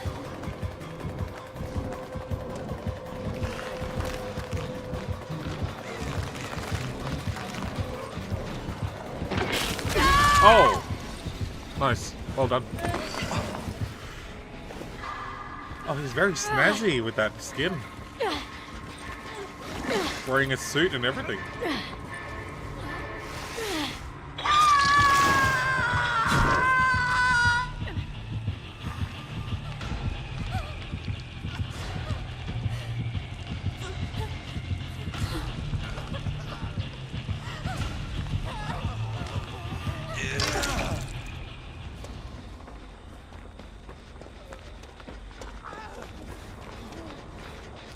Oh, okay.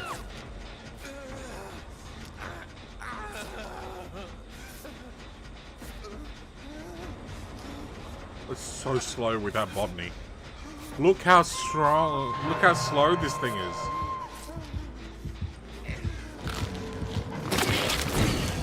Oh. I got stuck.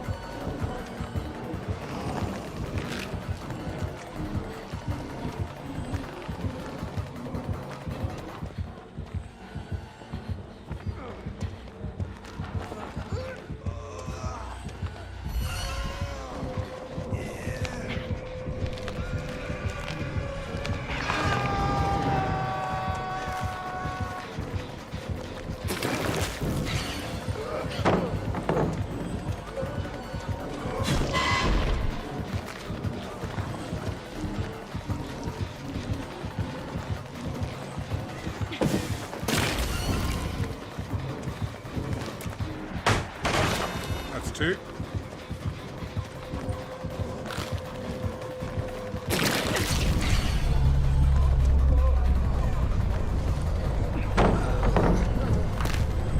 Hang on, hang on.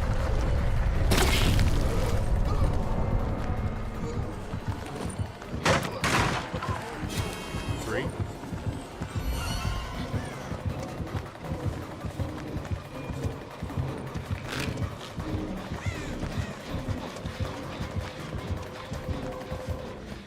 Alright. 3 out of 5.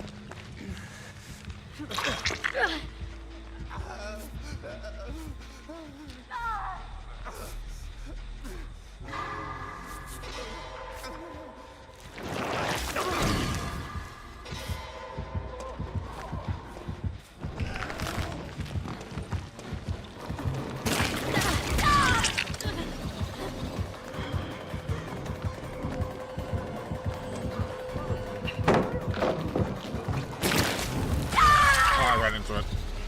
Oh well. I got 3 out of 5. That's alright.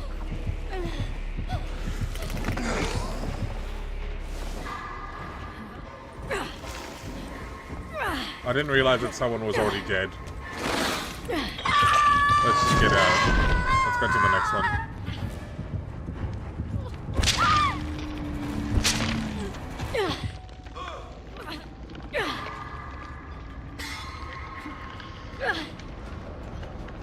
I'm getting the last bits of points though.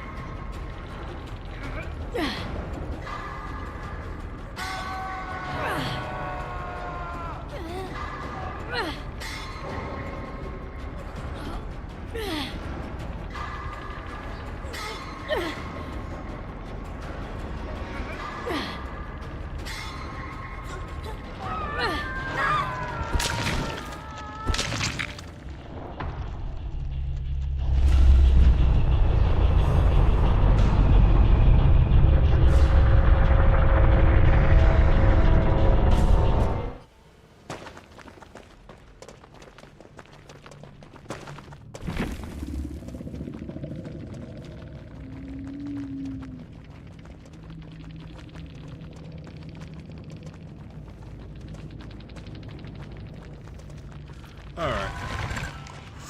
Almost a pop. A pop, almost a pip. That's alright. GG. Oof. I can't believe I got my second Great. flashlight save ever in my... How many hours have I been in this game according to Steam? 1,134 hours. Plus, like the odd 40, the odd like 5 to 10 hours on console, because I played on console as well a little bit. But I preferred this one. Preferred PC.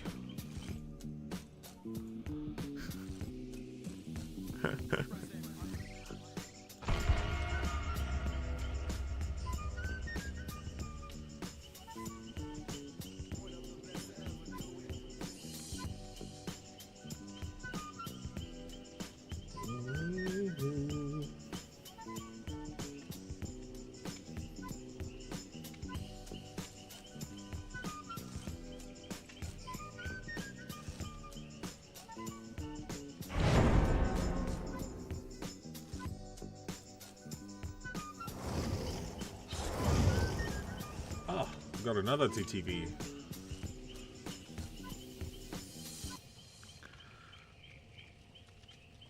Oh no, is the killer gonna be like, oh, we're gonna absolutely play sweaty and thrash these? I just need 2 blinds, that's all I need. I just need 2 more blinds.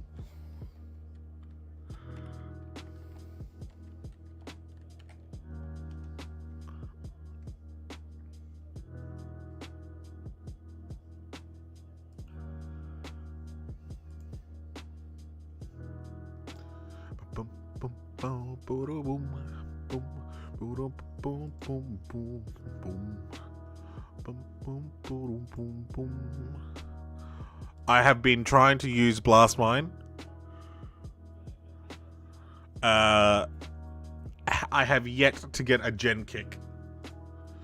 Because remember, the first game was Crow, and the second game was Unknown, and the game didn't last long enough for the Unknown to kick a gen.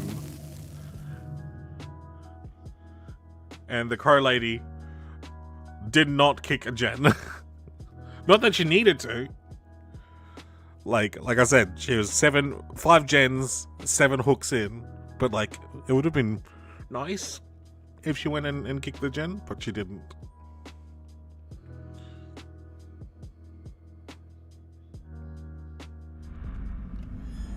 So let's hope. Like I said, I did manage to get 3 flashlight and second flashlight save in entirety. Like, I'm still very proud of that. I rarely use a flashlight. Oh, that's Unknown again, I think.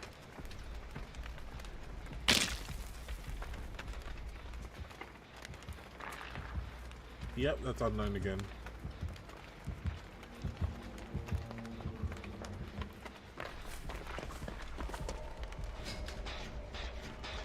Alright, Alright, let's set up the blast mine.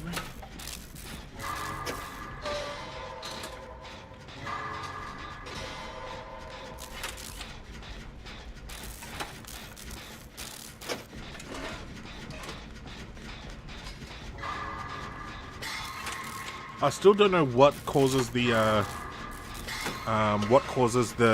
bubble to go down when you're getting chased.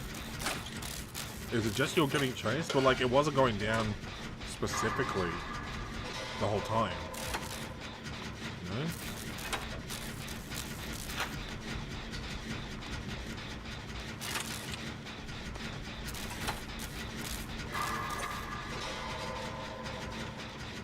Also, 3 different gens, all at the same time.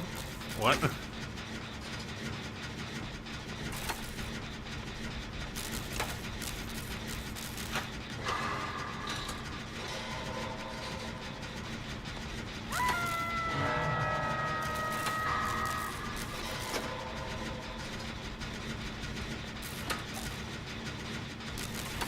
I'm gonna...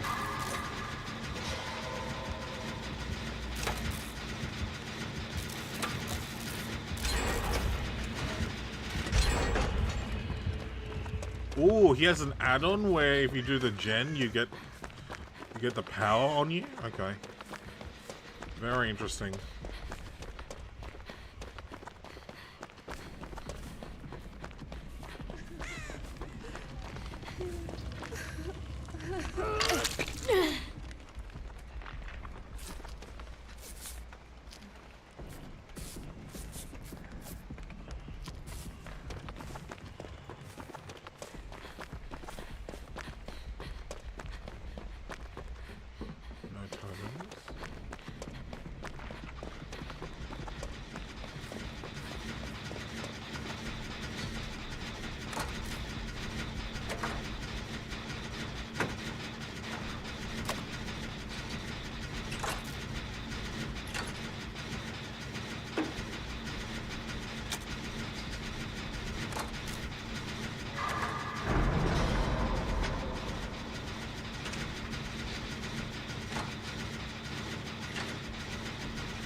Very good, madam.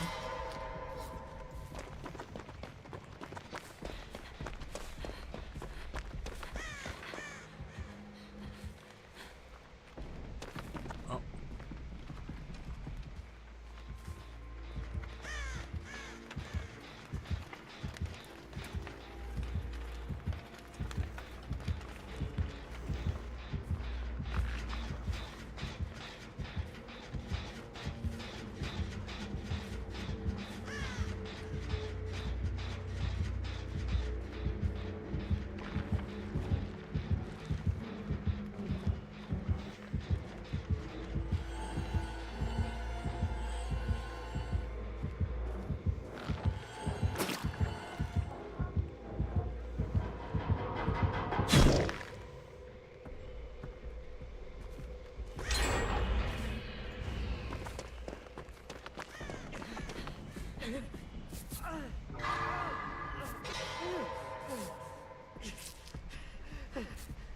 I was ready.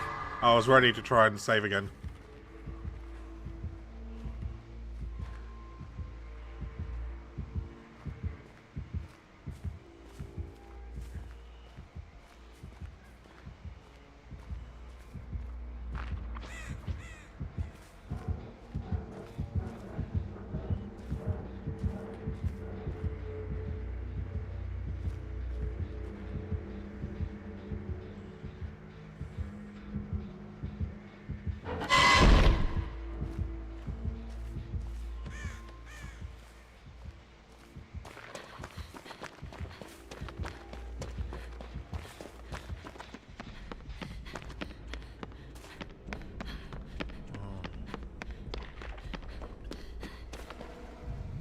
Ooh.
we accidentally 3-gen ourselves? Because that's not good.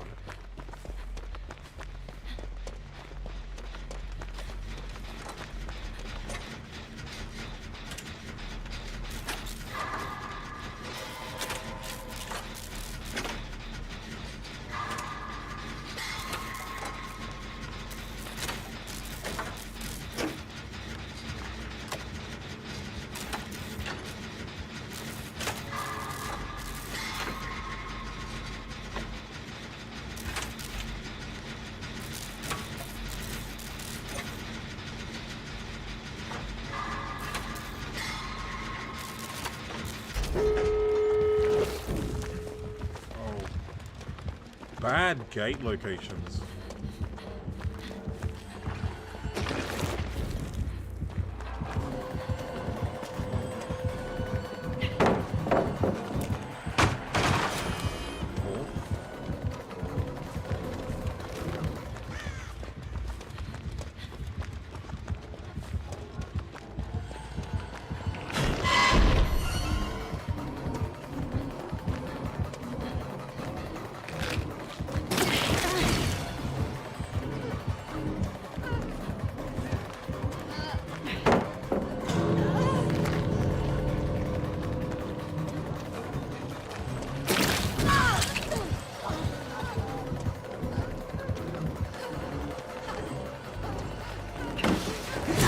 Unlucky.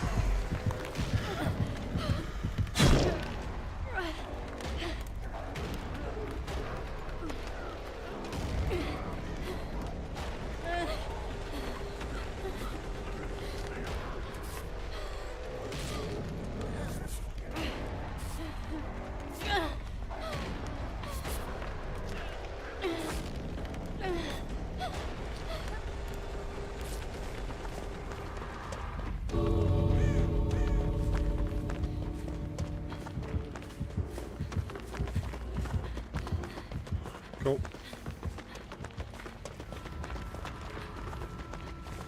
GG, GG.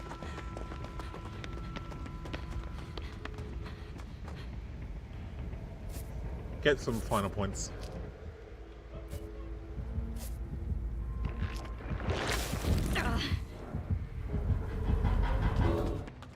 GG. I got one more, one more flash there.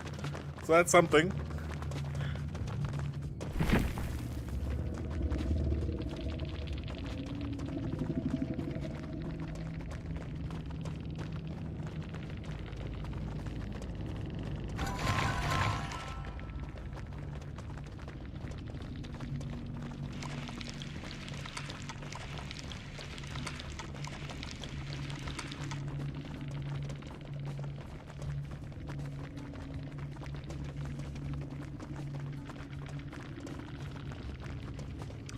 Alrighty.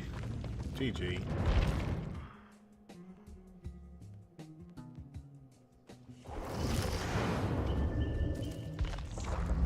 I need to get some food before it gets too late, so...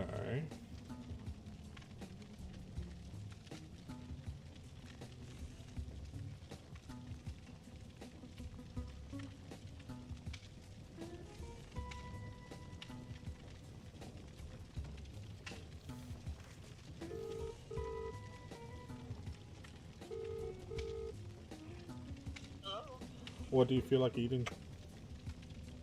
I'm not that hungry. I just want to know what you're getting. I need some help deciding. What are you deciding between? I don't know. That's why I need some help. Oh, I don't know, bro. Bruh. What should I eat? I don't know. What's good to eat? Let's take a look. Let's take a look quickly. Smoking Joe's. I don't know. Jimmy's Kebabs. There's Amalfi. They have the good, what's the thing where it's like a pizza but you fold it in half and you... Calzone. Calzone, that one. I probably weren't eating any pizza or anything, but you can get it if you want. I don't really care that much. You'd ask Mama if she's eaten. Mama, have you eaten? Is Mum with you? I'm in my room. Oh. Alright. I'll call If Mum. I was with me, I would ask her, you fool. Ah, I didn't know that. Alright. Bye. Bye. Alright, that was less than fruitful.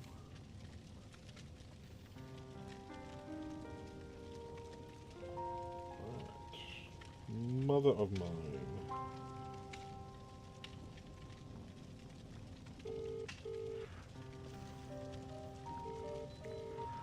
She might think it's my dad. Oh, she might be asleep already.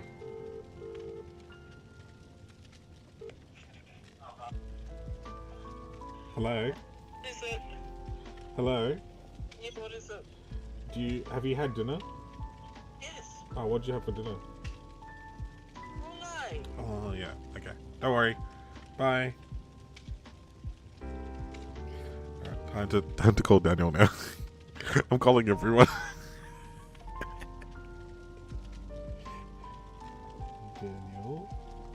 Daniel renamed himself as the cool one in my phone, and I haven't changed it because I can't be bothered. Oh. What's the Animal Farm movie? No. Oh, there's a new one. Oh. Oh, you had dinner? Alright. What? What are you getting? I don't know. I've been calling everyone trying to figure out what I should have. Yeah, I just did. And it went straight to voicemail. I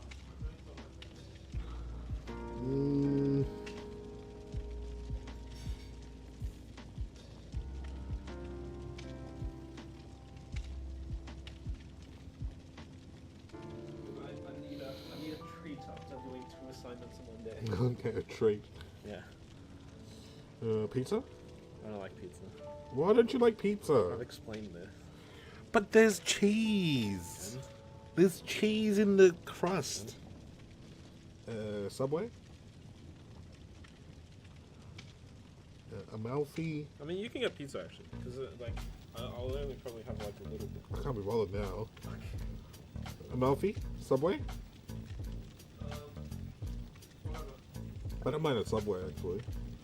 Subway wrap? I'll get a wrap. What wrap? Yeah, what's the large wrap combo? And then it was... Oh no, I can't see it. I'll get a chicken schnitzel. What, you want a combo or just a large wrap? What's in the combo? Drink and cookies. Yeah, sure. What cheese? Do you want any extras?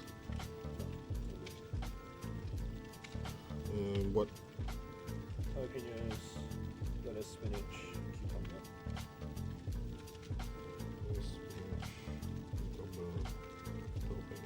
Sauce? Go up.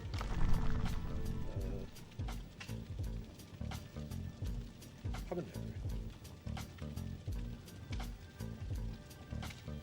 Pepper and salt? Just so.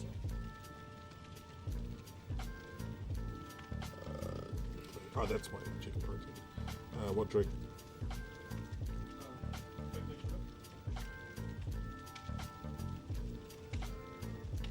And what cookies? Whatever you get. Alright, I need to make sure I have enough money on my card though. I also owe my mother $31.50 from, was it yesterday's dinner? No, not yesterday's dinner. Saturday's dinner, I think. Yeah, Saturday's dinner.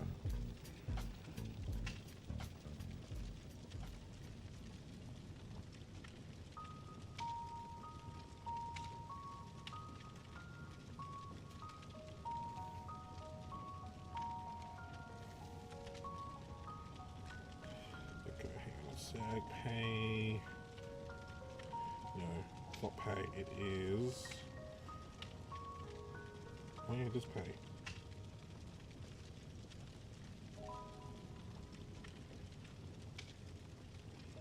Oh no, wait. Wrong account. That's why it's not working. I was like, why can't I pay to? Why can't I send money to my mother? Wrong one. Let's cancel. Pay anyone.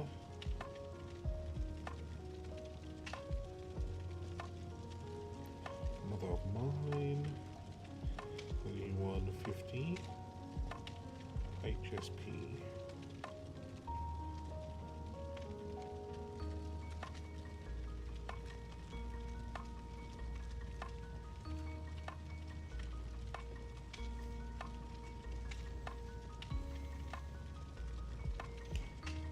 Wait, what?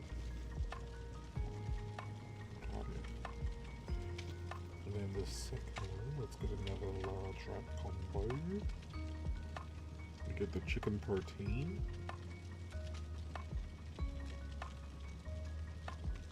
We go for cheddar because we like cheddar. We add avocado because avocado is great. You know what? Double meat. Spinach, cucumber, pickles, jalapenos, olives, hot sauce.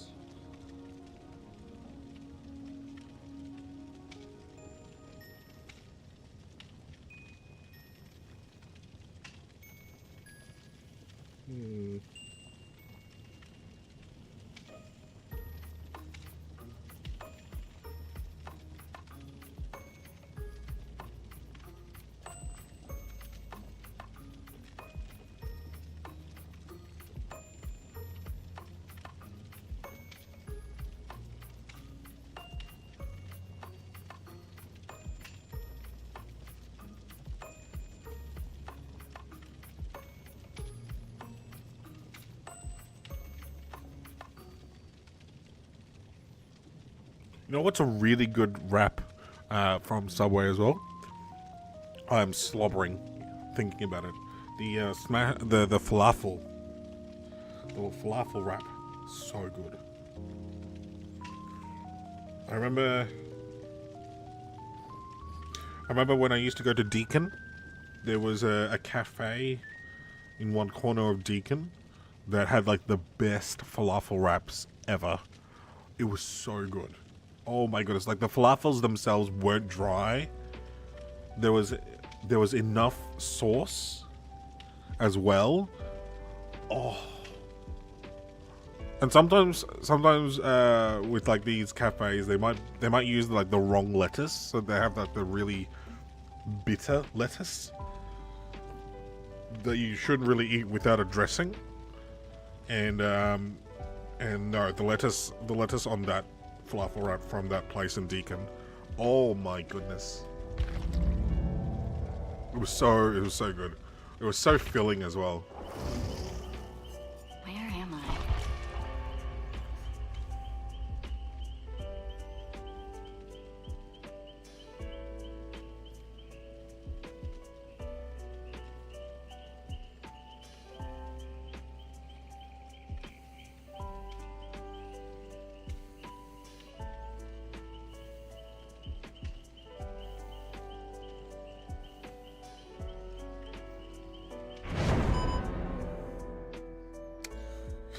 He doesn't have his phone with him. Hang on a sec. I'm gonna call him on Discord. This is what happens when you don't answer your phone.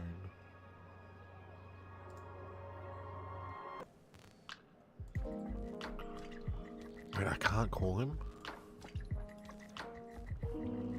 Start a call. Here we go.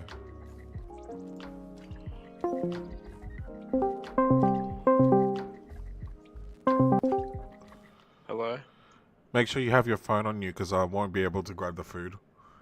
I also won't be able to grab the food. What are you talking about? I need to submit my assignment still. I'm still working on it. Oh, but Daniel, I'm paying for you. It's 5 minutes, Troll. So? I have to. I'm about a quarter of the way finished with this. But what if I'm stuck in a game, Daniel? Then just pause the game for him. I can't pause the game. It's an internet game, Daniel. You're gonna be that that parent in a meme. Or pause starting the game. I can't. It literally just started. Unfortunate. I literally just got in. Yeah. Daniel. Oh.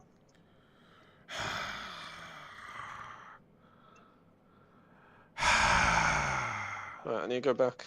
Alright. Alright. So yeah. Bruh. You do everything for them. It's like it's like being a parent.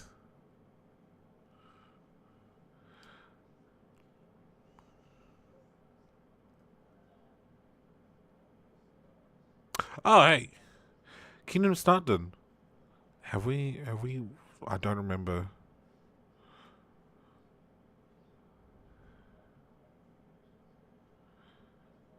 I don't remember meeting Kingdom Start them.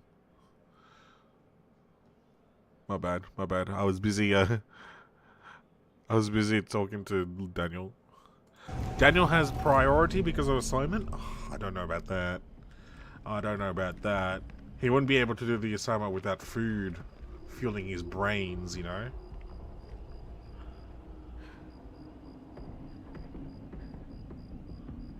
Also, I don't like I don't like spawning here. It's a bit of a dead corner. Oh, there's two... I guess there's two pallets on that end.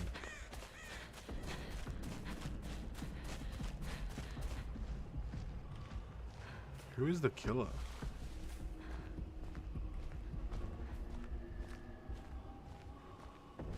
Okay.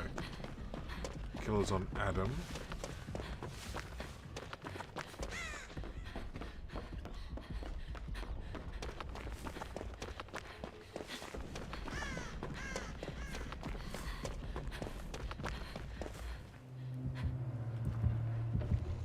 Oh!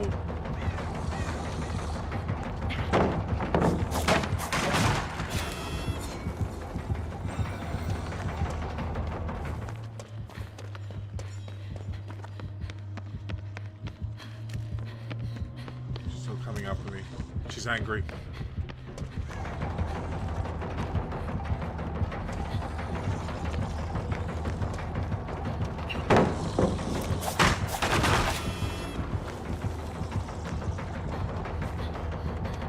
I will just continue to blind her. Because it makes a beep sound.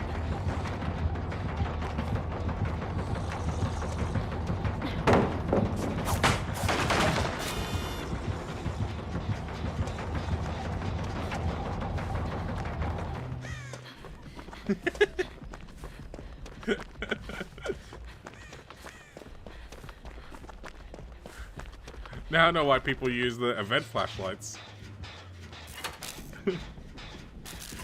Oh, I don't have my chat up. Oh, hang on. There we go.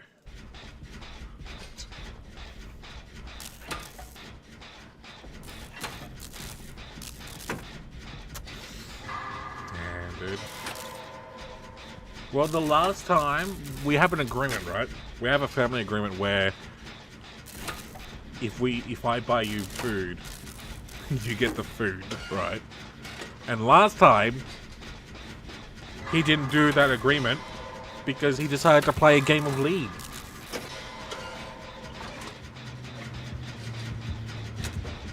Oh. I deserve that. I deserve this. I'm not gonna waste the pallet.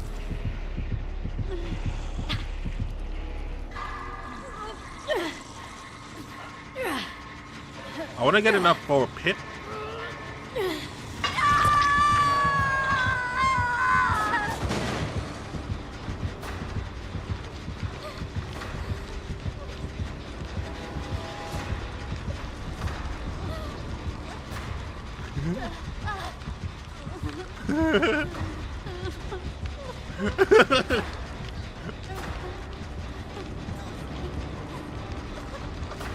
Where are you going?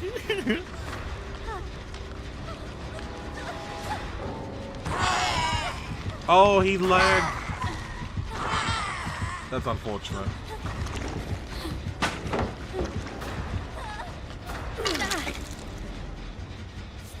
Sorry. What is happening?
What can I do?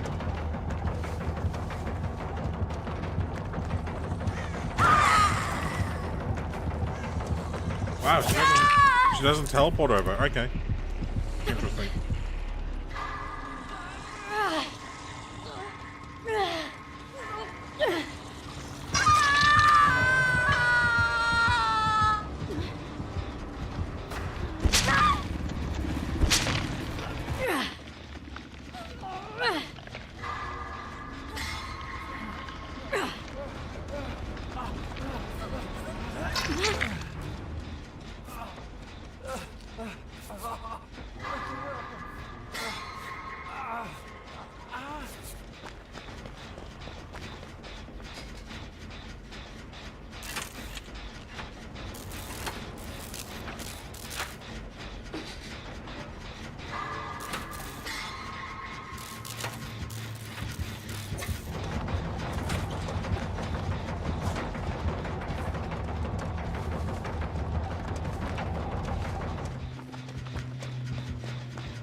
Kill me.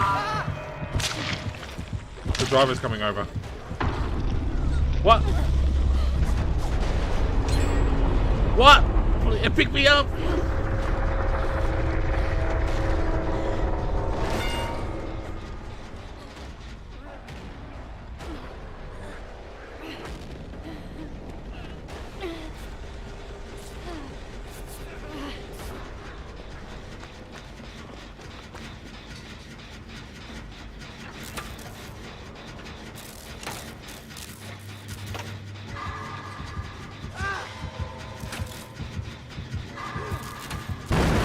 Oh, whoops.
Oh my goodness.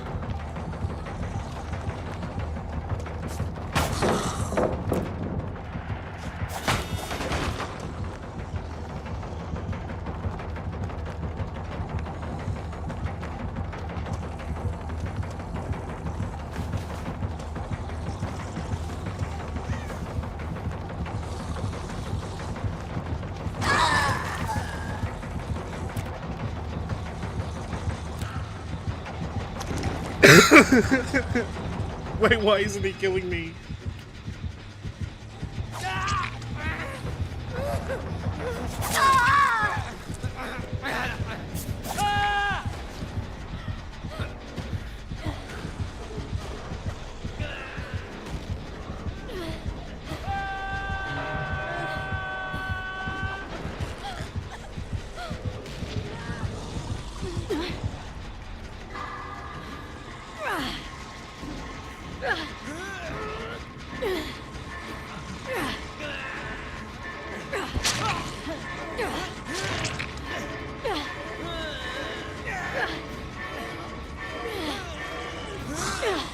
Absolutely insane how many force that means.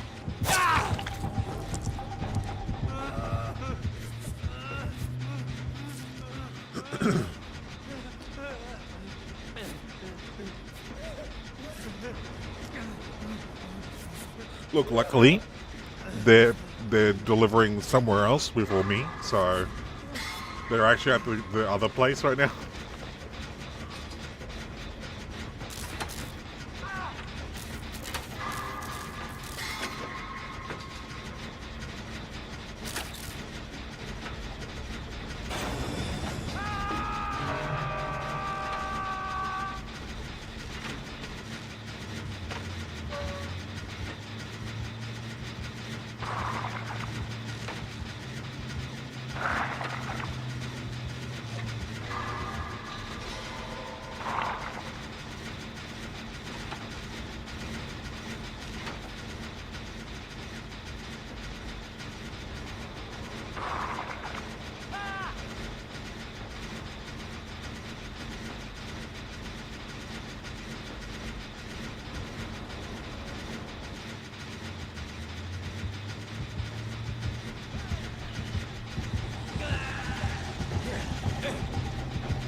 We don't love League. No, no, no. Well, you know, you do you know, when it comes to League.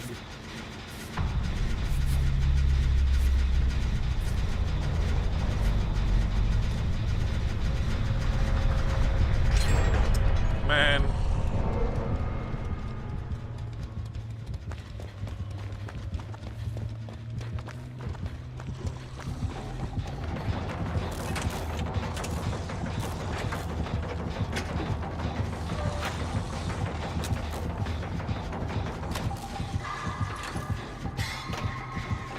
I will have to be AFK though.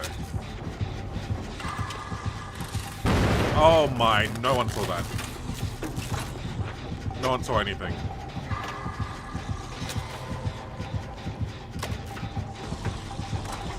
Shame. Mr. underscore Sinks played Sound Alert. Shame. Ding ding ding It's for just staring 100 at channel me. points. It's just judging me for missing.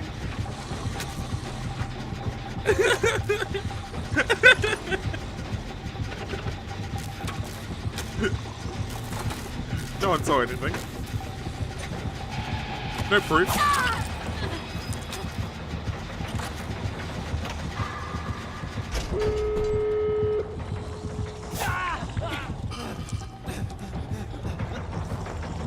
Alright. I think we got max, yeah, max bold, max altruism. I think we've pretty much maximized all the points.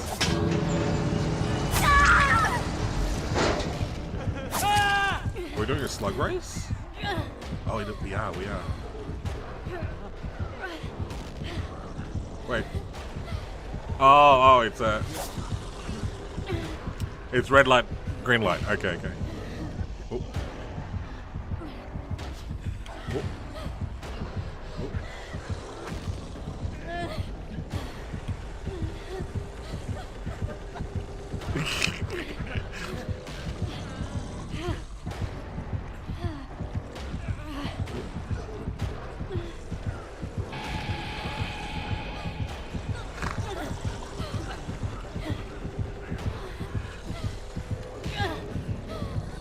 Oh.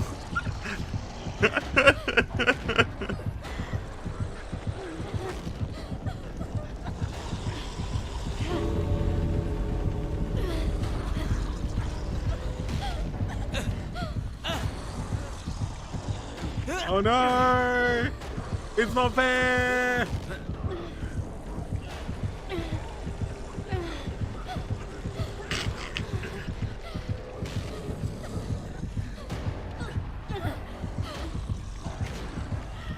I have 4 minutes to spare with the food right now.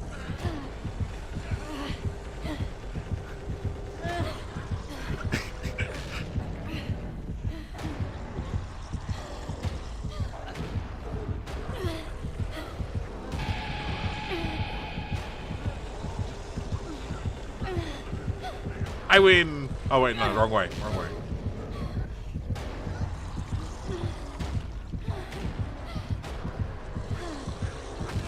Oh, he's so close. Oh no! GG.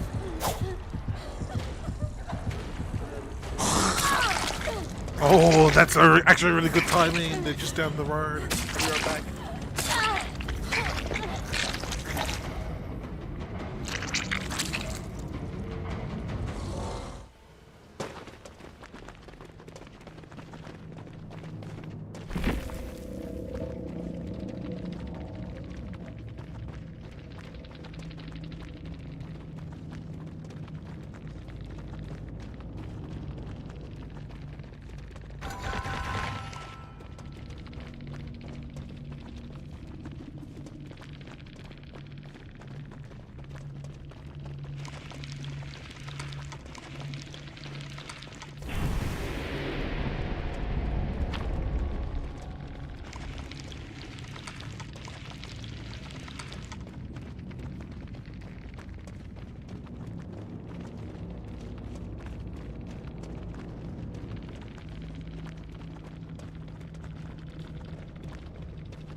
no chips.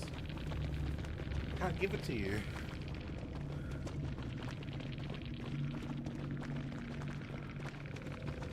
Ah, okay. That was a good game. Sorry, Kingdom Starter. That was a good game. I do appreciate it. That was fun. Ooh, almost got full marks as well. Full points. Not bad. Thanks for dropping by and saying hello and everything like that. We are doing the eating of the dinner right now. Oh, that was cold. It is so cold outside.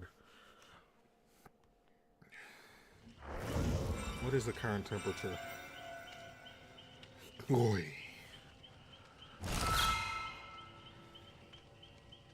Holy crap, it's 7.6 degrees Celsius, but it feels like 1.3 degrees outside. That is absolutely insane.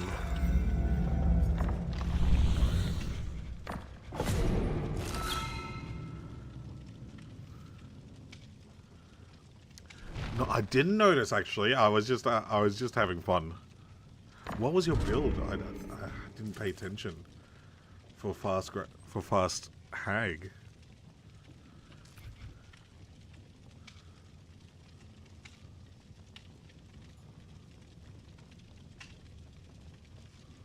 Really?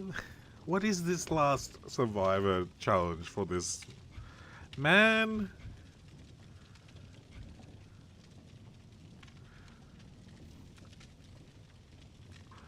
Oh, okay. That makes sense. Yeah.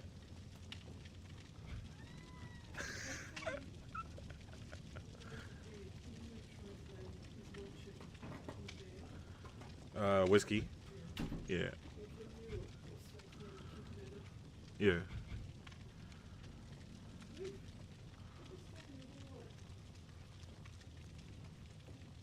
Yeah. So I know she is slower than normal, than other killers. Rapid assault. And play with your oh, okay, yeah. 5% haste until the next attack. That's a solid turbo speed. Save the best for last. I don't remember what that one is. Save the best for last. Dead by Daylight perk. Oh, it's that one. Cooldown reduction on successful basic attacks.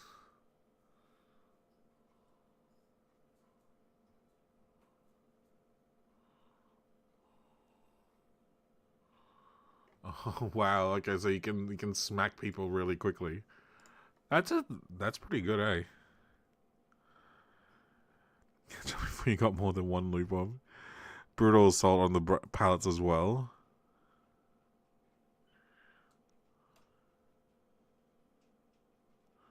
Oh, interesting. It'll prevent the extra loop. Wow, okay.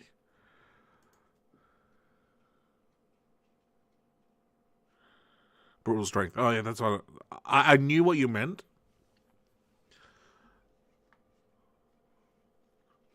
But obviously my brain was like, oh yeah, brutal assault is the name of that perk. 130% quicker. Okay, yeah. That's fair. 130% quicker than survivors always. But you don't get your teleport. Okay, I guess that's a fair enough swap. Oh yeah, no, I was just doing a. I don't usually use flashlights. I don't usually use items, other than like toolboxes that I get from in the game. But I had the challenge to blind killers 5 times. So thanks for that. That's good.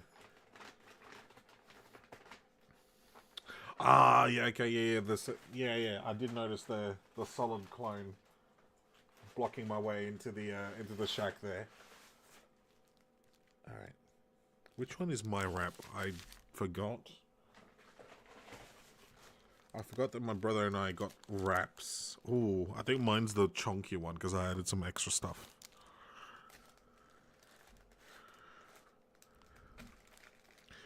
I used to play both Survivor. Oh, that's fine. That's fine. I'm glad. I'm happy. I'm happy that you were at least friendly. I don't know if he quit though. I think there was like a massive lag spike in the middle, because on my screen, he was just crawling past me, and then suddenly everything teleported. So maybe it was that was my end. That's a. It's all for being poor. Oh, I don't know. I don't know about that. No, I'm glad I was able to do that challenge done quickly, and we got some solid points for that as well. So that's nice. That's nice. That's a good game to take a dinner break on. Yeah, thanks for that, Kingdom Smarter. I appreciate it. Yeah, go scare them out. go scare them.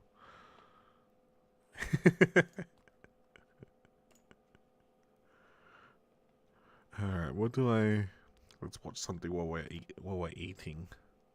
Hopefully your games continue to be really good ones. Have a good one. Alrighty. I've been enjoying Mr. GG. Here's the things. Do you know of Mr. GG? I like him as a content creator. He does a series where he watches per video, he watches 4 disturbing documentaries and then rates them whether or not he found them disturbing. And this is disturbing in terms of like disturbing as in not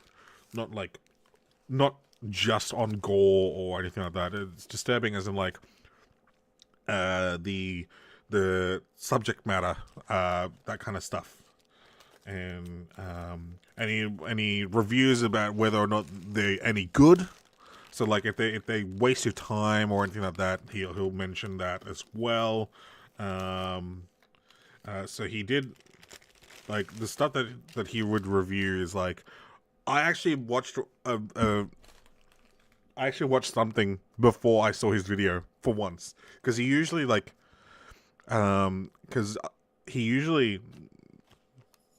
does these like every 2 or 3 months or so,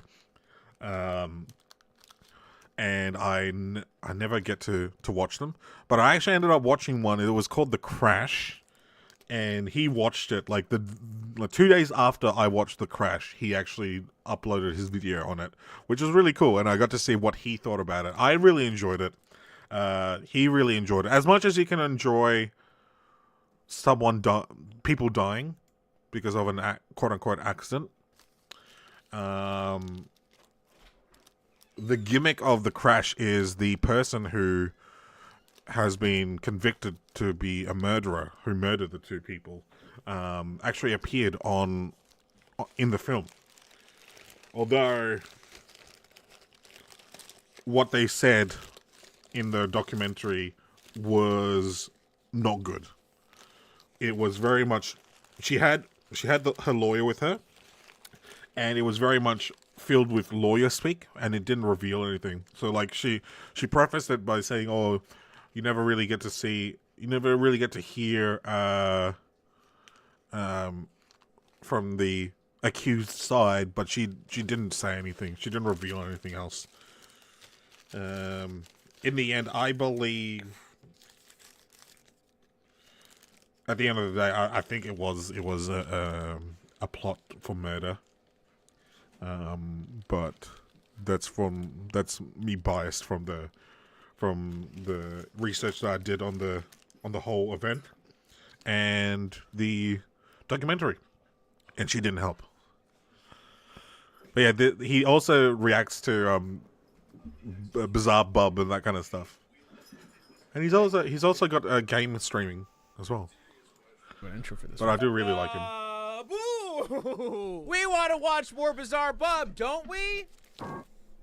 My chair just gave out. Thoughts? I think that was God telling me no. Please stop this series. I refuse, God. Just kidding. This rap is chunky as what the hell?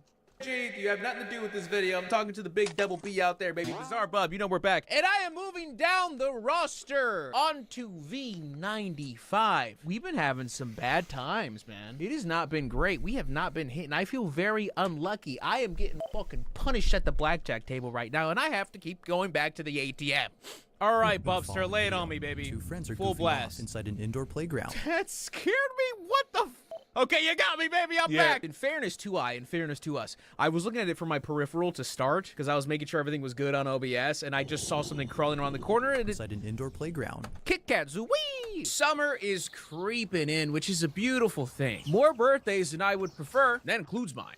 Gemini, stand up. We will not be silenced. Anyway, getting gifts for other people is surprisingly my purchase at Cooler, which I was to do together with everyone in your life. Over to Uncommon. I miss you so. For sponsoring this video. Where'd you go? I miss you so. Feels It's late like at night, it's been and the restaurant forever. where the kids' play area is located isn't being occupied by children. It would be during this playful moment that something pretty creepy. This is not real. No way. The people in the restaurant would allow them to be in there. Not anymore. Wait, was he singing a banger song? I don't know the song that he was singing, unfortunately. He is caught on camera. Okay, this is my POV. Enjoy. This is what we have to get up to. This is really hard. Do you see the creepy thing already? Do Are we- this. Do you feel out of breath as I am? Yeah. Am I gonna see like a there's ghost no child right. just chilling in the slide? I don't know if I want to see that I actually. feel like I'm an Alice in I will Wonderland. say, Here, shoot it ambiance forward. wise right now, I am kind of like Yours is slightly brighter. creeped out. Someone added. Was the someone, baby emoji the jump scare? Someone added. Someone whispering in a kid's voice. Or did I hear something? Yours is brighter, my Oh, freaky. Yours is brighter, mine's all. that just sounds like one of the pull string little dolls. You guys, I can't do this. You don't have I feel to. like I keep bonking my head. Nobody's making you. That's crazy. Get out of there. Go get yourself a There plain was so double much cheeseburger chicken. with small fries. This is They weren't- literally for human They weren't hamsters. lying when they said we would add What's extra chicken. inscribed into the wall there? And Peggy. I'm gonna kill everybody in this fucking playground. And Peggy. That bitch. Human hamsters. Oh my god, someone bashed in this window. That or threw us a little shitter kid running and he just tripped it. I feel like this is. Neither friend had realized. What? Really? Some shitty audio laid over? Come on, brother. All I'm thinking about right now is when I used to hit these slides back in the day when I was 27. No, when I was a kid on these slides, on a hot sunny day, and you hit these for the first time, no one else has gotten on them, and it burns your skin alive. These are unsafe. I'm gonna say it. There's a reason I stayed inside and played Sly Cooper on the PS2, and it's because danger was about. You're welcome. The only voice heard was her friend's, who was somewhere far off in the jungle gym. The other voice was completely missed. I'm assuming Bub's not gonna like isolate the audio from there and be like, listen, I enhanced it, so we're just gonna hear it the same shitty way it sounds right now. Viewers think that this might have been the ghost of a child who hasn't left the playground. If that's the case, then who knows what else happens at night when no one else is around. Like most videos, this one remains a mystery. But it legit sounds like the audio from a pull string doll or someone just holding an iPhone in the next slide and playing it lightly. It didn't sound natural at all. That sucks. 7? How That many sucked. do we have in these Inside an lineups airplane nowadays? is an employee who's recording a video showing what he does in a typical workday. Okay, As part of a clean. cleaning crew, his main job is to clean planes Plane? that have Yeah. just landed. But one night, he decides to do something different. Rather than leaving the plane that he just cleaned, he stays behind. I'm gonna call bluff Oh, immediately nah, on this. this What the is- this is fuck fake is the as well. point of doing this? Yep, this is You're fake. on the clock. You finish cleaning. I think I've seen a post proving that this is faked. Because no way the plane line, the airline is going to allow the plane cleaners to stay on the plane like that. No way. In the dark like that. That's a no HNS issue. No way. The plane and you sit in a dark plane. Why? Are you looking for a paranormal experience? Are you trying to scare yourself? Are you trying to Yeah. get like a really cool rad video? Is someone gonna peekaboo? In row 3? I've seen this clip as well before. Oh no, he's celebrating that he's on the plane. I know I'm not dumb enough to lift those shades up because I got my flash on in here. They gonna catch my ass if they see. Yeah, that would be stupid. I mean, I know it doesn't look that dark on the camera, but it's dark. Why are we looking through every row? You just cleaned the plane. You know, he's like the back of your hand right now. Let's go! Yeah, dude. We reached the peak. Sitting on the back of the plane. Oh, start Probably freestyling. think I'm insane. Oh! Probably think I'm doing this for fame. Did I just move by itself?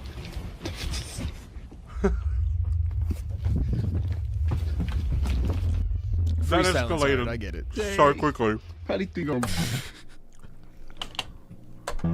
Slow it down. Oh, okay, hold on. Oh, okay. The seatbelt flew out. I'm doing this for fame. Are you doing it for fame? Genuine question. What are you doing this for? Somehow, the seatbelt flings out towards the aisle in a sudden motion, without there being someone on the seat. It seemingly throws itself, as if unbuckled by a passenger who's eager to get off the plane. You know, Notice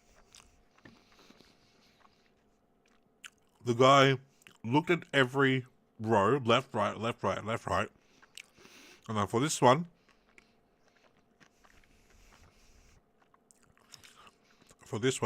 I think he's live streaming right now. So he's got his live streaming voice. I talk differently when I'm live streaming. But the camera guy looking left, right, proceeds to just skip right. Oh, the actual video. Oh, you know, Bizarre Bub is known to be this kind of guy. They make fun of, people have made fun of Bizarre Bub for the way he speaks.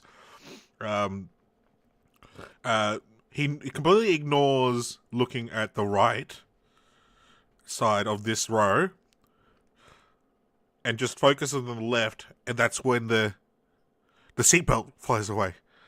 As if someone had some string pulling, or wire pulling the seatbelt out like that. And then all he does is check the left side, and then he runs out by turning counterclockwise. So he never shows the right side of the aisle there. you know, I'll be honest. I actually was much more interested in you just kind of being on the plane in the dark and starting to freestyle than whatever happened here. I'm a little upset that it got ruined. Hours pass, and he gets off the plane after personnel finds him inside. All in all, this Wait. What?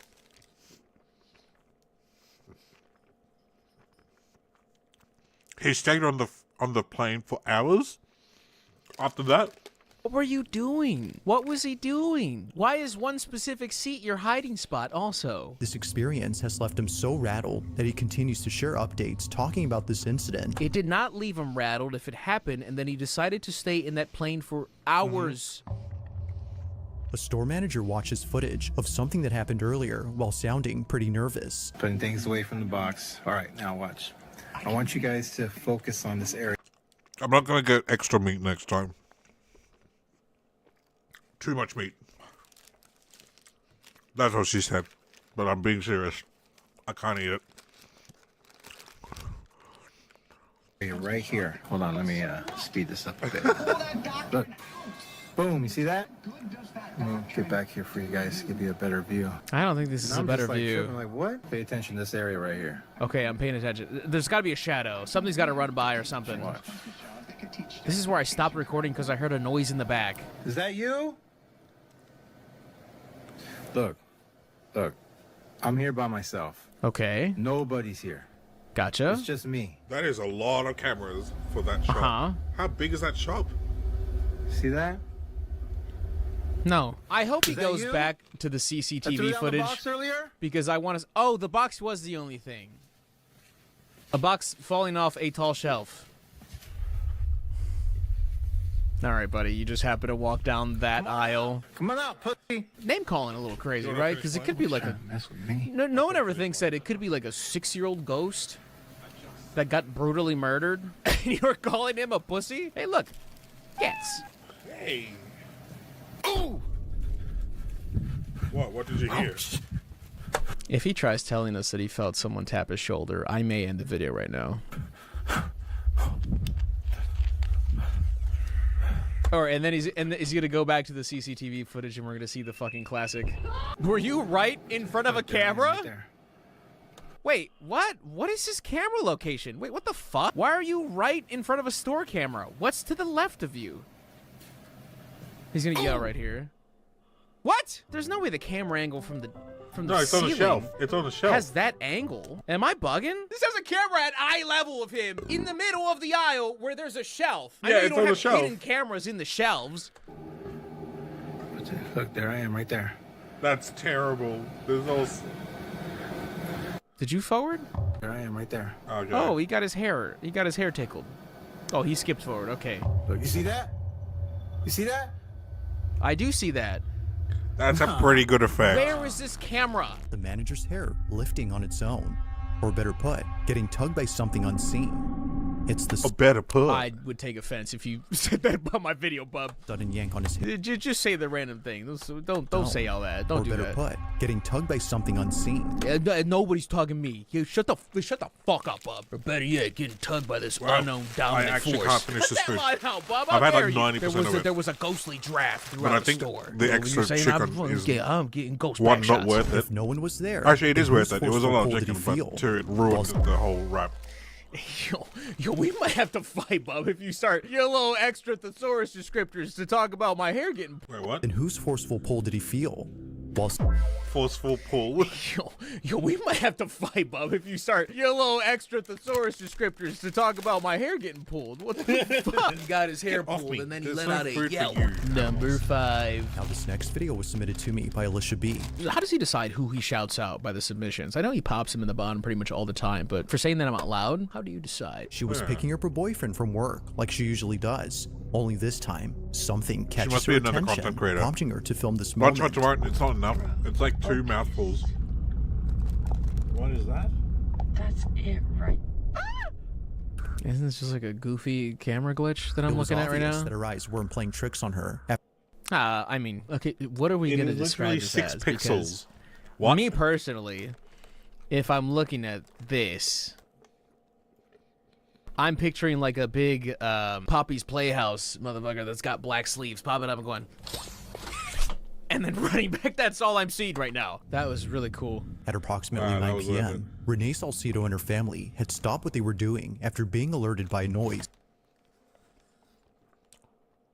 1, 2, 3, 4, 5, 6. You only need 1 crucifix in the house. You don't need 6. What is this? Coming from the front door. The noise they heard was actually from a set of bells that were dangling on their door. That's just a little guy having a goof. Yeah, exactly.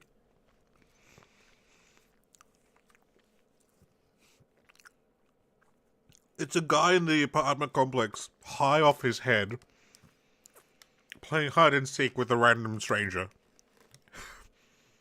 No, not hide and seek, peekaboo with a stranger. Or knob. We thought we heard the bells on the door. So they have bells hanging on their door. Why? If they rattle, that means someone's reaching for the knob. So there's an intruder afoot. And this child doesn't give one single fuck until I played back the front door camera. It takes force to make it sound that loud. The bells can be heard rattling against the door, but strangely, no one is seen grabbing the handle where the bells are placed. Oh, we don't even get like a fake shadow or something? Are you telling me that there's a ghost door-to-dooring, trying to see who left their front door open so they can infiltrate and proceed to possess and or haunt? You telling me the ghost walked It's up a to the front delinquent door and ghost. said, ah, fuck. Oh, this one's locked too. Come on, next one. There it goes. Hello, Simba. Woo, through everything. There's a reason why some people hang bells on their door. All I can think of is the what's it called? The community quote. Fire doesn't go through doors. It's not a ghost. Stupid. Now what are you gonna do? You're trapped. You're trapped on the top of my computer. Where there's not enough foot. What are you gonna do? Where are you going? One of my cats has decided to explore the little shelf behind my computer where the modem rests. But he is quite skinny, so he can actually. Oh, don't go. No, don't sit. I don't know if he can actually sit on the modem. He's actually. What do I do? He looks so cute. Okay, he's not heavy though, so he's literally like 3 kilograms. So I guess he can sort of sit on the modem like a freaking king on his throne. Oh my goodness. Are you okay, Simba? Just casually sniffing the plastic on my PS5 that's on the shelf as well.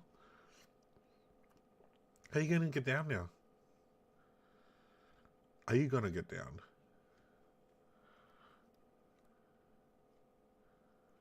Knob, and it's not because they add style, but rather help in warding off negative energy. They're known as witch bells, and Renee's family is glad to— Ah, never mind. Now I look Hang on a sec. If you're a family with 7 crucifixes in your home, and you believe in witching bells, something's not adding up. Something's not adding up. Oh, actually, if you are Catholic, I guess it kind of adds up because Catholicism is kind of like that. There's a lot of like rituals and stuff like that in Catholicism. No one told me they were. I just said they were witch bells. I would have never said anything. I thought they were of the non-witch ilk. This video was captured by a man inside a building that was next to a fire. At first, he didn't notice it, but after taking a closer look— You guys ever seen Elemental? Yo trabajo en un hospital de noche.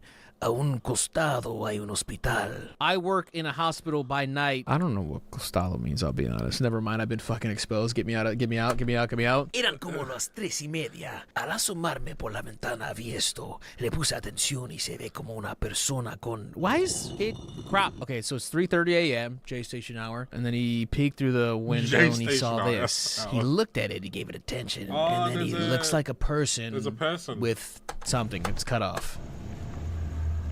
Oh, that shadow right there? Al comenzar a grabarlo simplemente desapareció. ¿Coincidencia? No lo sé. Bob, are you gonna translate, or did I just do your job for you? Come on, man. What are we doing? After starting to record, it disappeared. Coincidence? I don't know. Oh, he's moving around. Oh, he ducked down. That was cute. And That means he acknowledged you. He knew you were watching. He said, hey. Until next time, hospital man. Whether ghost or not, its lack of movement until the very end is unsettling enough. What do you mean lack of movement? It was swaying from side to side. What was inside this building? Word. Bruh. Maybe I've been spoiled by Bub videos. Thoughts? Maybe he actually is in his prime right now. He's at his peak, and I've not given him the proper appreciation for it because I'm starting to move down his resume. And I don't know if we're getting worse, or I don't know if it's the edible I took an hour ago. There's a stench about, and it's coming directly from this video. Tuesday night, a young child happily plays inside their crib, even though it's well— How do you know he's happy? He doesn't even look happy. As minutes pass, they continue to stay awake before all of a sudden standing up and looking straight— That was a good one. That was a good one. I like that one. I laughed at it in real time. Hey, editor, can you put in the little red Metal Gear Solid arrow with the sound when they do that? Thank you.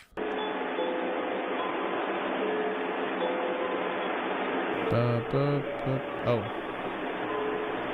That wasn't go to sleep? Is the door gonna creak open slowly because the child knows someone's behind it? Or something? You decide! Something's gotta fall, or like the music's gotta kind of mess up, even though it's already messed up because it's not the song I thought it was. What the fuck was that? I heard A low Tony, growling. homie. Was it?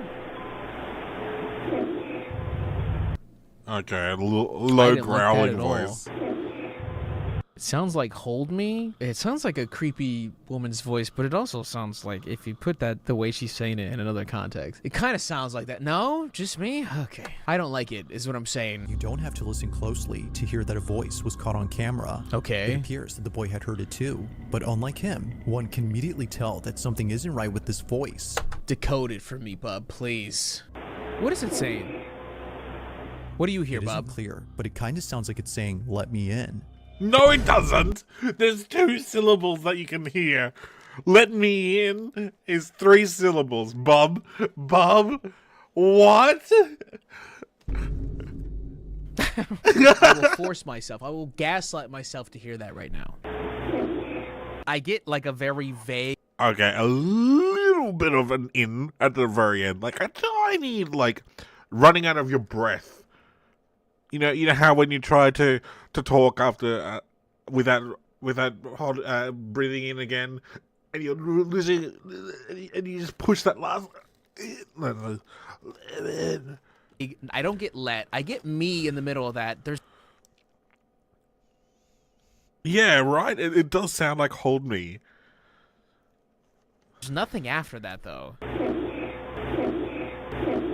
It just sounds like "Hold Me" or "Homie" or "Blow Me." I get that more Yeah. than "Let me in." It's got a clear O sound and an E sound. There's no third N sound. Here, but it kind of sounds like it's saying, "Let me in." No. If that's so, then the bedroom door opening on its own becomes a whole lot creepier. Like most videos. I laughed at the edit again, even though it's not there. A man living in a small cottage suddenly starts recording after hearing noises coming. Oh, so all of a sudden we don't want to shout out IC_maintenance_7511. Is that too difficult to say, bub? Huh? You can shout out Alicia B, but not my boy IM? From noises like thumps and creaks, he's been hearing all sorts of things, all of which emanate from his attic.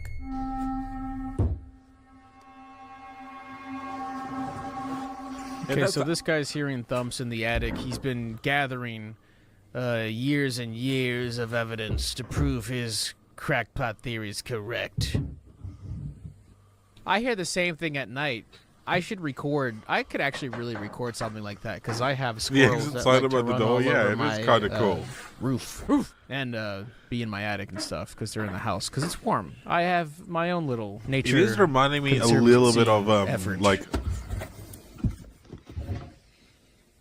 Okay, I'm gonna guess. Oh, that looked like a massive polar. It still looks like a massive polar bear in the back with like the fucked up. No? Do you guys see that? I know you see that.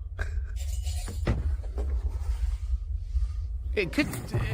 Okay. Oh, okay, the chair. Okay, I was gonna say until the chair decided to get involved that it could totally still be eroded. Out of nowhere, a piece of furniture flips on its own, scaring the living daylights out of him. Living Daylights is I'm starting to hear that a lot from him now. The more and more videos I watch, that might have to be a bubism. To this day, he stays at a friend's, where both he and his That's cute. See, here's the thing. Why does this one suck? I think I gotta go back to the whole thing where I don't realize that Bub is actually in his prime right now. I complain about the fucking rabbit hole videos that are like 8 minutes long and they go through all these twists and turns, or they at least attempt to. But those are high-key the most interesting. When we go through something like this, and he has more in the lineup because, well, they're just much shorter videos and there's not really all that much to say. Like the guy burning in the fucking building next door and then he ducks out. All right, that's enough. As Bub, what the fuck do you say to that? There's nothing to add to that. So you just kind of have to run through that, and there's really no fun to be had. I like when you give Bub the confidence to just start throwing out his own theories. Just start saying wacky shit. And something like this, where it's just a bunch of like quick...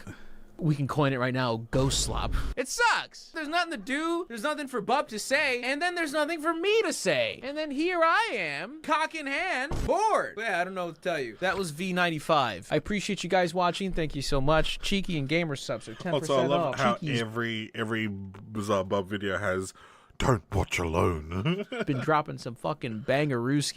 Oh my goodness. Man, I don't want to play anymore now. I want to keep watching Mr. Hi, Gigi.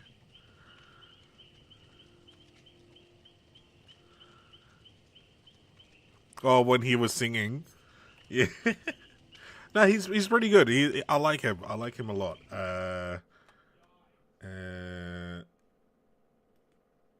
Is this the one where he does the commentary?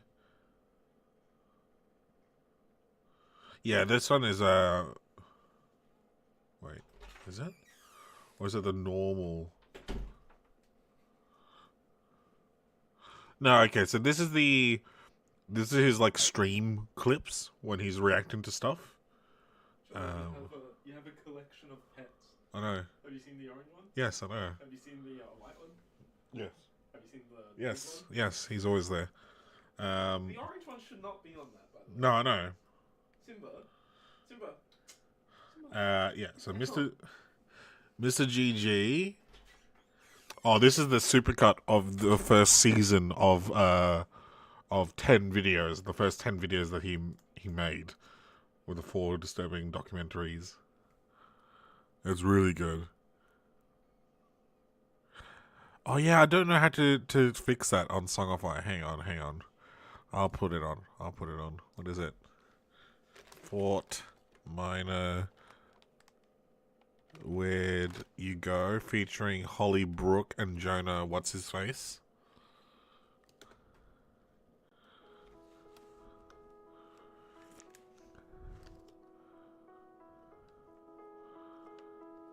Is it playing? Okay, it is playing.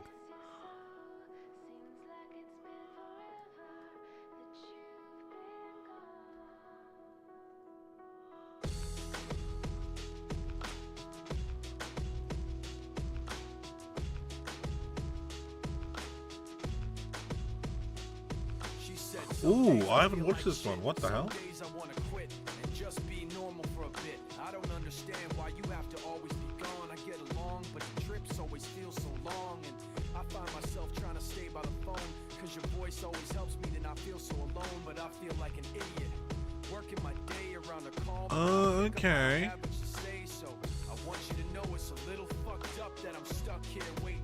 At times debating, telling you that I've had it with you and your career. Me and the rest of the family here singing Where'd You Go? Oh yeah, blended hip hop with electronics and rock elements.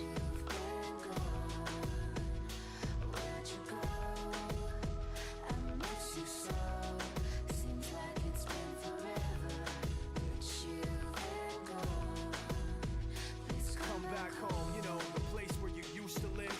Used to barbecue and burgers and ribs. Used to have a little party every Halloween with candy by the pile. But now, you only stop by every once in a while. Shit, I find myself just filling my time with anything to keep the thought of you from my mind. I'm doing fine, and I'm planning to keep it that way. You can call me if you find that you have something to say, and I'll tell you, I want you to know it's a little fucked up that I'm stuck here waiting. At times debating, telling you that I've had it with you and your career. Me and the rest of the family here singing Where'd You Go? Oh, it's an old song, 2005. Wow. 21 years old.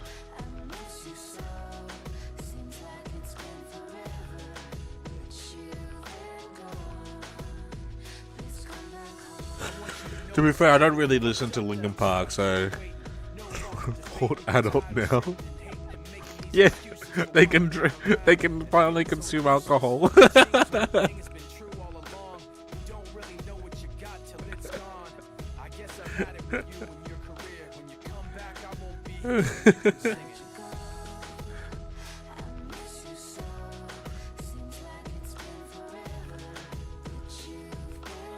Oh, I was gonna ask, because Remember the Name has 882 million plays on Spotify, whilst this one only has 138. And I say only in comparison. Obviously 138 mil is absolutely insane. I don't think I have heard of Remember the Name. Hang on. Let's see if it starts playing.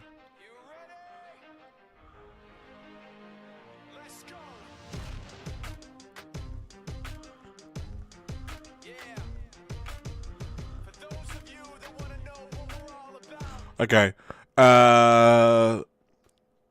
Drum beat is very much it's got Timberland style drum beat. I've definitely heard the drum beat sound effects before.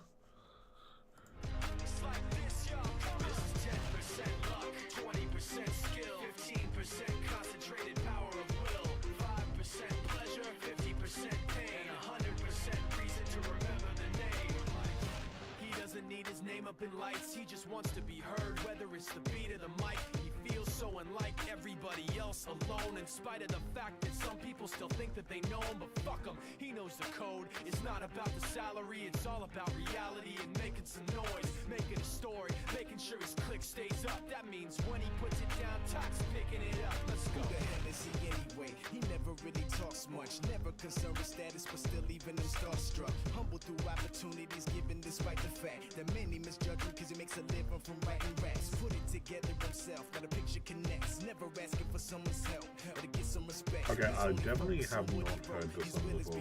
I have heard of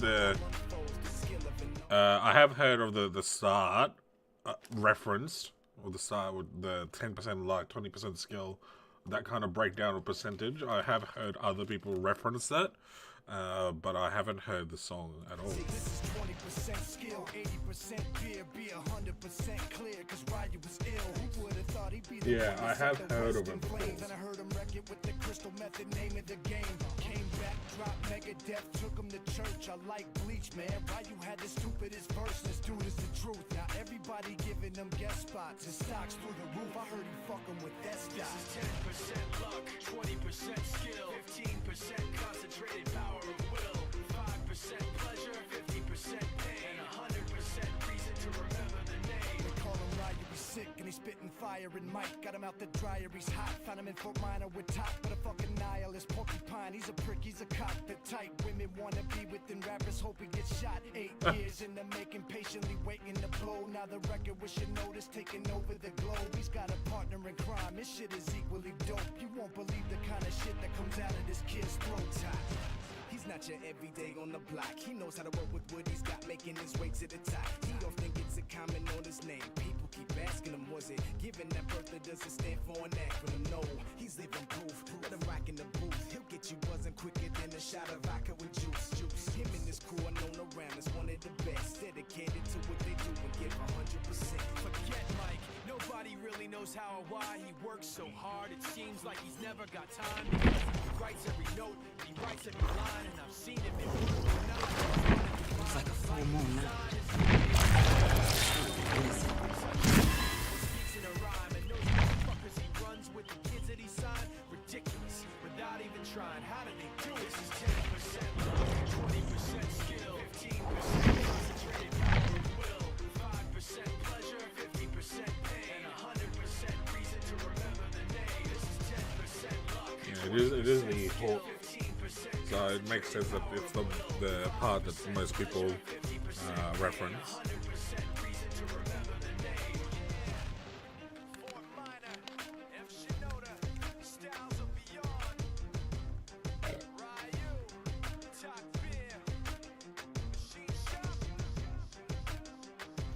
Yeah, that's fair. I see why he would have gone popular and why he's not well known. One, he is a good MC. Most people don't even know. Okay. He is a solid MC. His raps are really good.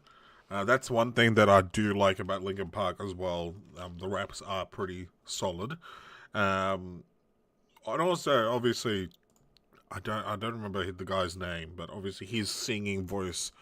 There's such a rawness in his singing voice that is just absolutely beautiful. And is that his name? I don't know the name.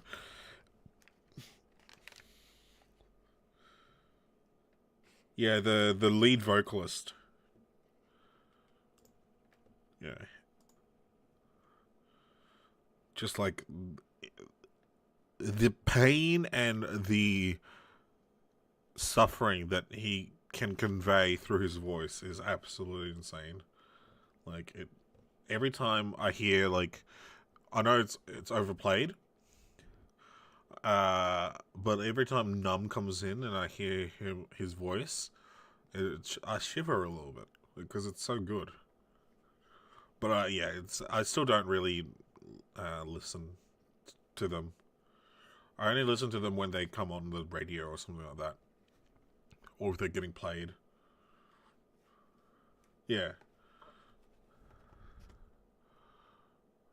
Oh, what about In the End as well? In the End is quite overplayed as well. That's the one in that's the one in what's it called?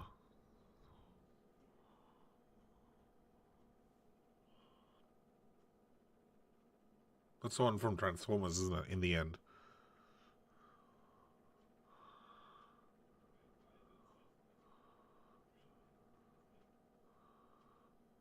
Yeah, so I really,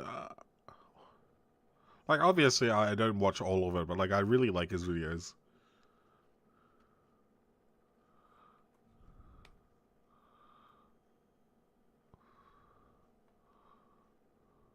Oh, I haven't even finished this one either.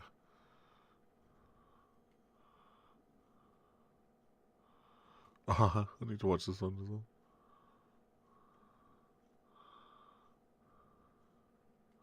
Alright. Yeah. Well, well, well.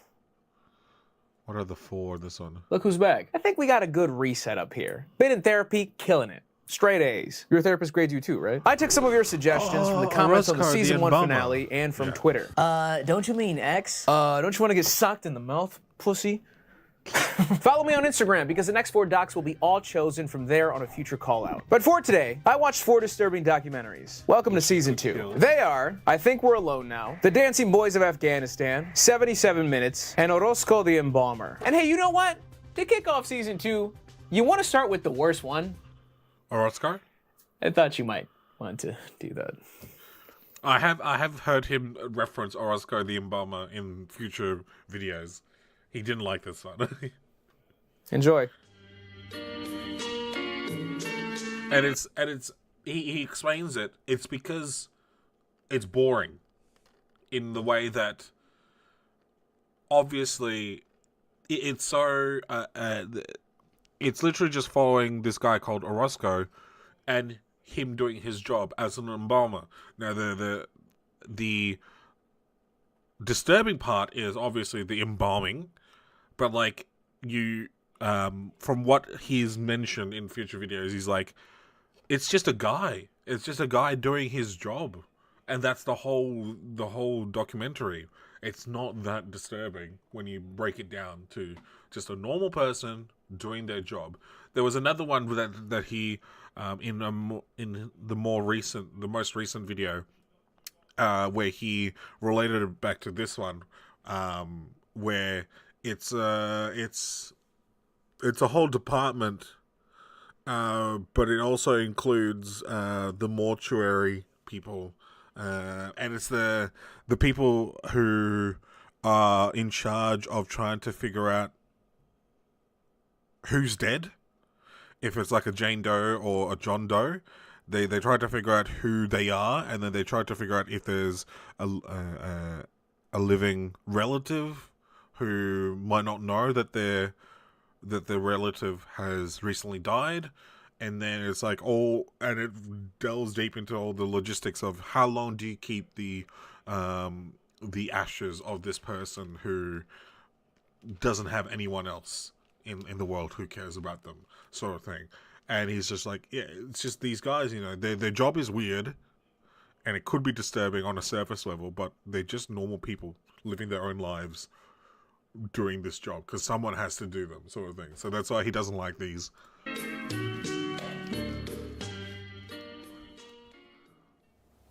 Well, that wasn't a very nice welcome back. You know, I've actually known about this doc for a very long time now. Probably longer than most of the docs I've covered. Shout out Horrible Reviews, my go. I must have came across his disturbing movie reviews like around 2015, and I don't know why, but I always remembered the fact that he covered Orozco the Embalmer. I think it's because he described what it was and I couldn't believe that that just existed out in the world and it was accessible, and more importantly, that he watched it. And now a decade later, look at me. Look into my eyes. They've changed, haven't they?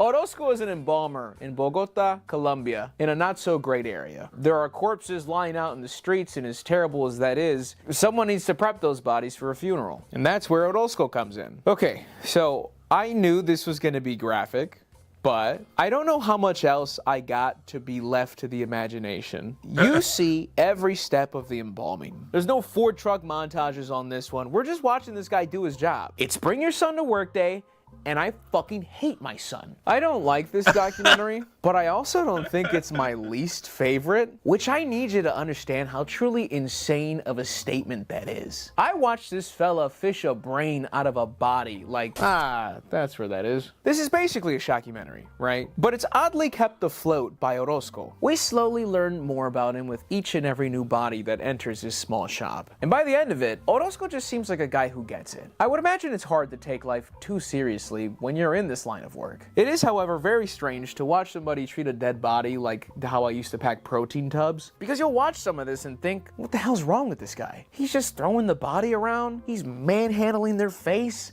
Have some respect. You should have seen what I did to your protein tubs. But seriously, it takes a bit for you to wrap your head around the oh God. Oh, that phrase hits different after watching this shit. I don't think I can go to a party city ever again. But it's crazy to think that this is just a job to him. He takes pride in his work and he wants to do a good job. If he messes up, that's bad money. But he's not like grieving over every new client. He's got a system in place. He's been around the block. And I don't know, I just can't seem to get this kidney out. They don't know I know this. He has bad days just like us. He complains about another company's involvement and how shit of a job they did. We got embalmer beef. There is an op carving someone up mean, talking about my bodies don't decompose for a whole month. Fuck Orozco know about that. See, not a lot of people think to cut this part right here. Yeah, I'm not a lot of people. I'm really in my bag. I'm like that. I'm genuinely sorry if you think I'm being distasteful, getting so much comedy out of this. But I'll just be honest, my brain doesn't know where else to go after watching this. This is the doc, embalming people. It's actually kind of fucking boring. And at one point, depending on the person, obviously, you become desensitized to what you're watching. You know it's real, but it also seems so natural. Like the embalmers aren't killing these people. They're prepping their bodies. Some of them in worse shape than others, with great care and detail so loved ones can look at them one last time. I wouldn't dare call it beautiful, but it is necessary. I will say, I do enjoy the music in this documentary. It's usually this slowed down, more dreary, I want to say like salsa or cumbia, but I think the genre might be something else entirely. It reminds me of La Boa by La Sonora. I have been seeing it. And I have kind of, I haven't added it to my list, but I was like, do I feel like it tonight? No. Some other time. But I have seen it, and I am looking for it. I want to look at it. There's another one that's come up now.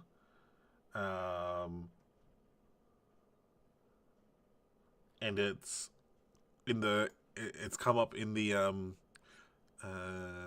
what's it called when they give you choices suggested. There's one called the Bridge Curse Ritual, and I want to take a look at that one as well, because that looks like it's got Gonjam vibes to it. You know Gonjam? That's another one I want to watch as well. The Bridge Ritual. The Bridge Curse Ritual. Okay, it's a spin-off.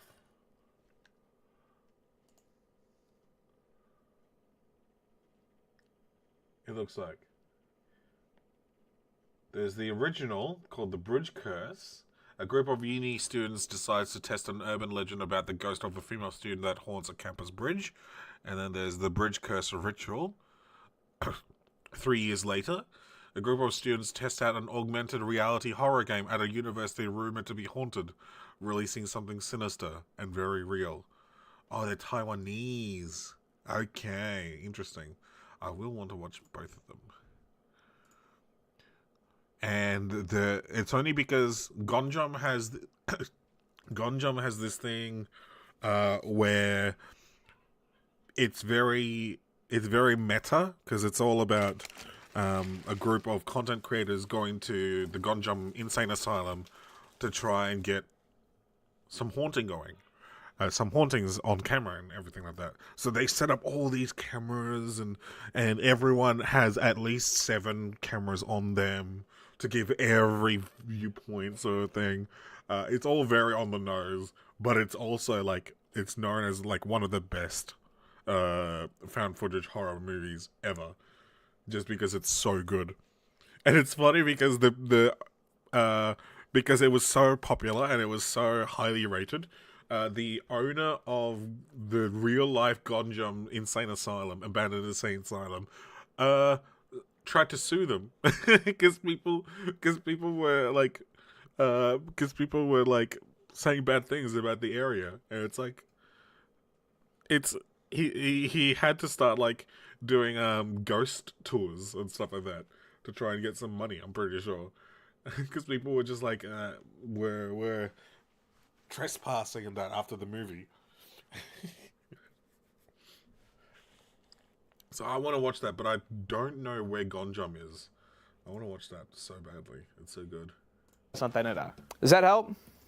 No? Have I lost 90% of you? It's just on a loop, slowed down, and at the end of the doc, we learned that Orozco passed away, which is sad, and they're talking to the neighbors, asking what happened. He didn't take great care of himself after an operation because he was hurting himself picking up all the damn bodies. And the woman talks about a poster that she put up for him. And they run up to the poster, advertising his funeral, and this is the only time in the doc that the song finally picks up and plays at its regular pace. And I don't know why that worked for me, because it all of a sudden gives you this vibe like, yeah, that was Orozco the Embalmer. Celebrate his life. Talk about him. I don't know, man. I probably sound insane. I'm sorry this is the first doc. What else do I have written down? Some guy compliments a dead woman's feet, and Hitler is mentioned. What? Mark your bingo cards. Also, because I watched these in a different order than how they're being presented to you, I just want you to remember what the purpose of this documentary is compared to the purpose of another one in this lineup. There's gonna be a dumbass out there ready to call me a hypocrite. I'm just prefacing it. Clearly disturbing. Don't be an idiot. You don't need to watch it. I didn't even mention all the bad things. And you should frankly be thankful. Next doc.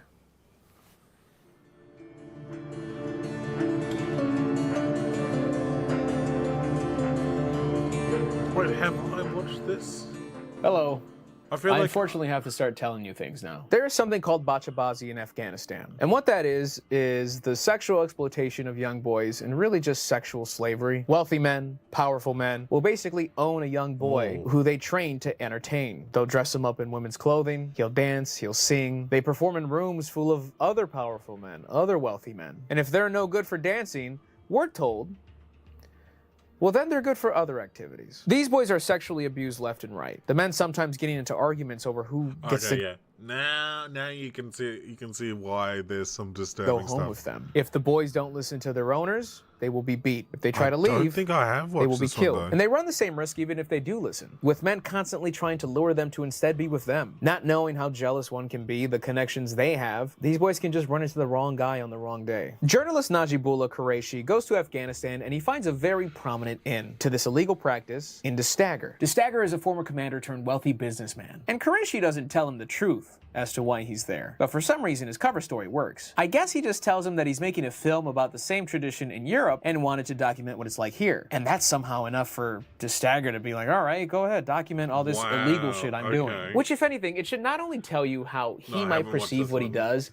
but how protected he feels having this be out there. Because we meet prominent man after prominent man, all bragging about their boys and how they lust after them. For example, Raffi here helps train the dancing boys. And oh look, he's on a fucking billboard. Mastery here was a senior commander in the Northern Alliance. He had a boy until he was married, but says if his wife allowed it, he would keep a boy. And by the way, let it not be understated the potential danger that Qureshi and the crew are constantly in. If their cover's blown or they start to raise too many red flags, they're brushing shoulders with warlords and drug barons. And not only that, but at least some, if not all the police, are in Dastagir's back pocket. Having personal security escort him around says that he could run up 100 men in a minute if he needed it. So out of curiosity as to why nothing's being done about it, Qureshi speaks with the deputy chief of police, and the chief reassures him that if the people engaging in bachabazi, if these people are caught, they will be punished.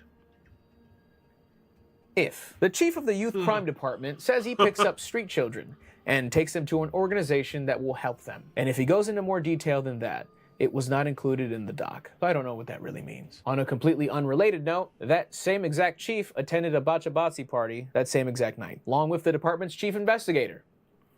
If. But that potential danger doesn't scare Qureshi and the crew from asking the questions that they want to ask. They speak directly to the boys. Ask them if they know what they're doing, if their parents are truly okay with this, if they want to do this. Because the way they're lured in usually is, we'll give you money, we'll give your family money, you'll be taken care of. And you can tell they've obviously been influenced to believe this is for the better. But some of them are a bit more candid and acknowledge the struggles of this life, but ultimately think, how else am I supposed to help my family? When I think the real question might be, how the hell am I supposed to get away from this? The amount of quotes in this doc that you wish you never heard are too many. From De Stagger especially.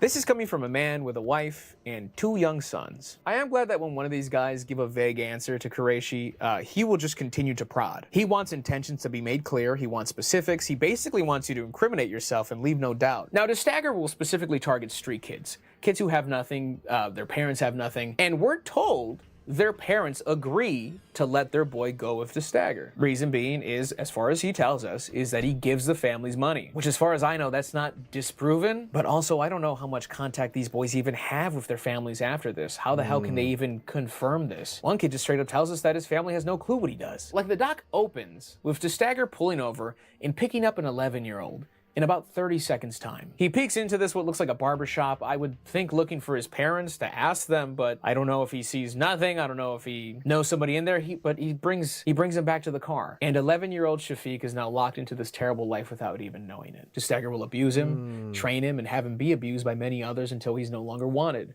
which according to the doc is once he turns 18. And I guess to make it sound a bit better, we're told, depending on their owner, the boy might actually get a parting gift of sorts, like a house, a wife, money, which I'm sure makes up for it. Near the end of the doc, De Stagger starts to become rather suspicious of Qureshi. His whole demeanor changes around him, and he starts to deceive him. And through it all, Shafiq runs away. And De Stagger and Raffi are angry, yet worried what he might say to people. And that anger zones in on Qureshi, blaming him for the escape. And this is where you now have to take everything into consideration. You are no longer on these people's good side. They are in a bit of a panic, and emotions are running high. I'm almost positive they've got to have some type of guns, if nothing, security or access to it or connections to the right people. And thankfully, Qureshi and the crew make the very right call of leaving the country as soon as this happens. But they leave knowing the fate of all the boys they've spoken to and not knowing the fate of Shafiq and what will become of him. However, later on, Qureshi does get confirmation that De Stagger found Shafiq, and now he's back with him. Yet in a surprising act, we're told Qureshi contacts Mysteri to try and get Shafiq and his family to a safe place. And I had to double take this about 50 times, because there was no way they were talking about the same dude. See, I was playing both clips back to back, listening to his voice, listening to his cadence. Even now, with what I'm being told, still not 100%, but I'm almost positive it's the Mysteri we spoke to earlier. He just shaved his mustache and it's throwing me off. He is the one that agrees to help, setting up a meeting with De Stagger,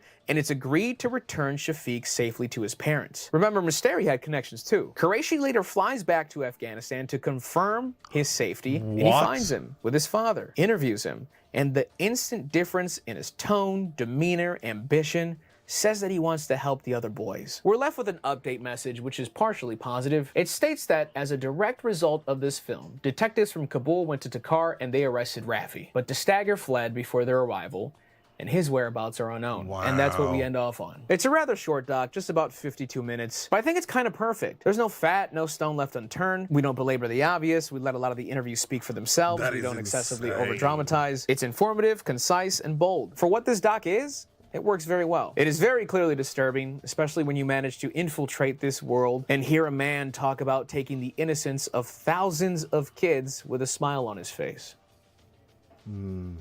Next doc. You wouldn't tweet out your personal information. You wouldn't give a stranger your phone number. I mean, unless the vibes are right. You wouldn't share your address on Threads. No. I love how it's got the the classic ad music in the background. Oh,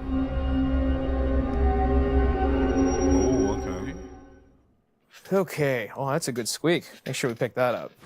These are honestly the worst types of docs to cover, because the story itself is tragic and heartbreaking, but I can't help but feel the need to criticize and question the director with a lot of the choices he made. In fact, the same way he attempted to hijack the doc, he's now hijacked this script, because now this is all I want to talk about. But as a quick introduction, 77 Minutes covers a story I was honestly not even aware of, which is crazy given what it was. The largest mass shooting in the US at the time. San Ysidro, California, at a local... That's a huge caveat that he added.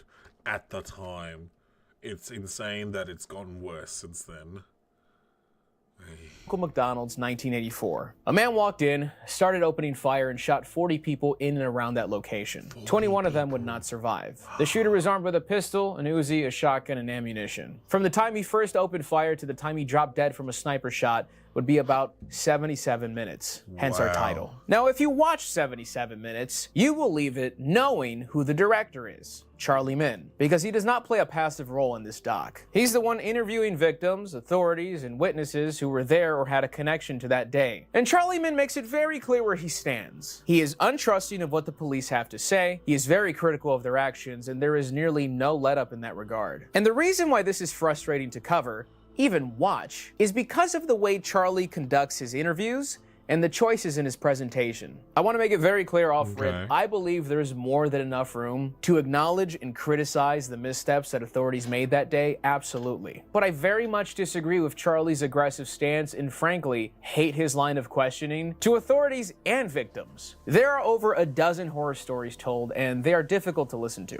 I'll touch on a few just through addressing my issues with the doc. Number one, Charlie says he did not want to include the name of the shooter in this doc, which he didn't, because he didn't want to give that name any notoriety. He questions if killers would do some of the things they do if they knew their name would be censored and buried away, which I genuinely have no issue with that train of thought. I will respectfully also not mention the name for this review. My problem with him saying this, however, is then the presentation of his documentary. This thing is graphic. We see bodies on the floor, we see injuries, nothing is censored. You immediately, upon beginning the doc, see flashes of the victims lifeless on the ground. Later in the doc, a reporter talks about how he watched police film of the inside of the restaurant after the shooting and how he wished he hadn't. This then prompts Charlie to show us what I believe is that very footage, which by the way, he's been flashing snippets of already up until this point. And then he does this for about 4 minutes straight.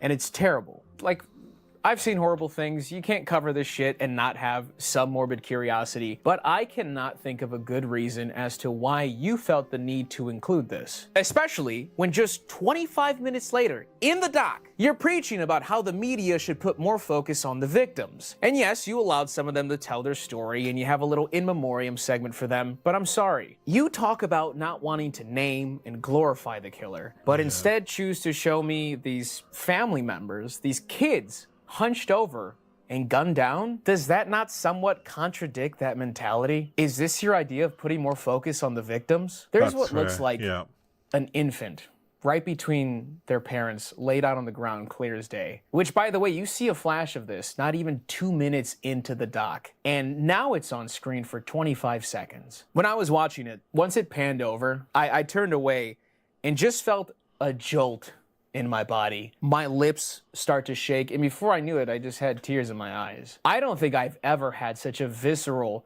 just instant visceral reaction to any doc in this series. And it bothers me because it feels like you included this just because you were able to attain it. Like at the very least, we should have had a warning or censoring should have been included. And I also don't want to hear that, oh, this is just reality though. This is what it is. We got to show you this. The people need to see what happened that day. No, they don't. Especially not to this extent. There are hundreds of documentaries that are able to convey how truly horrible something was while simultaneously keeping the viewer engaged without just showing you the archive footage of a fresh crime scene that I'm sure a lot of those docs have at their disposal. I don't think it's inherently bad to show crime scene photos or footage, but there's a way to do it. And just popping in the cassette and letting it autoplay for 4 minutes, I don't think is the way to do it. Number 2, I think there is a certain craft needed to effectively interview people. And since you decided to shoehorn yourself into the film to almost pin yourself up as the hero, asking the hard-hitting questions as we got zoom-ins on your face during the interview for whatever reason, I think it's fair game to say that I think you very much lack that craft. Charlie attempts to grill the authorities and lure them into over-defending themselves. Like near the end of the doc, he's speaking to Jerry Sanders, the former SWAT commander, the man who was apparently giving the quote-unquote red light and green light for the sniper to take out the suspect. Questions raised on how long that green light took to be issued. And the question Charlie comes up with near the end of the interview is, do you feel you got away with something that day? Which, just for starters,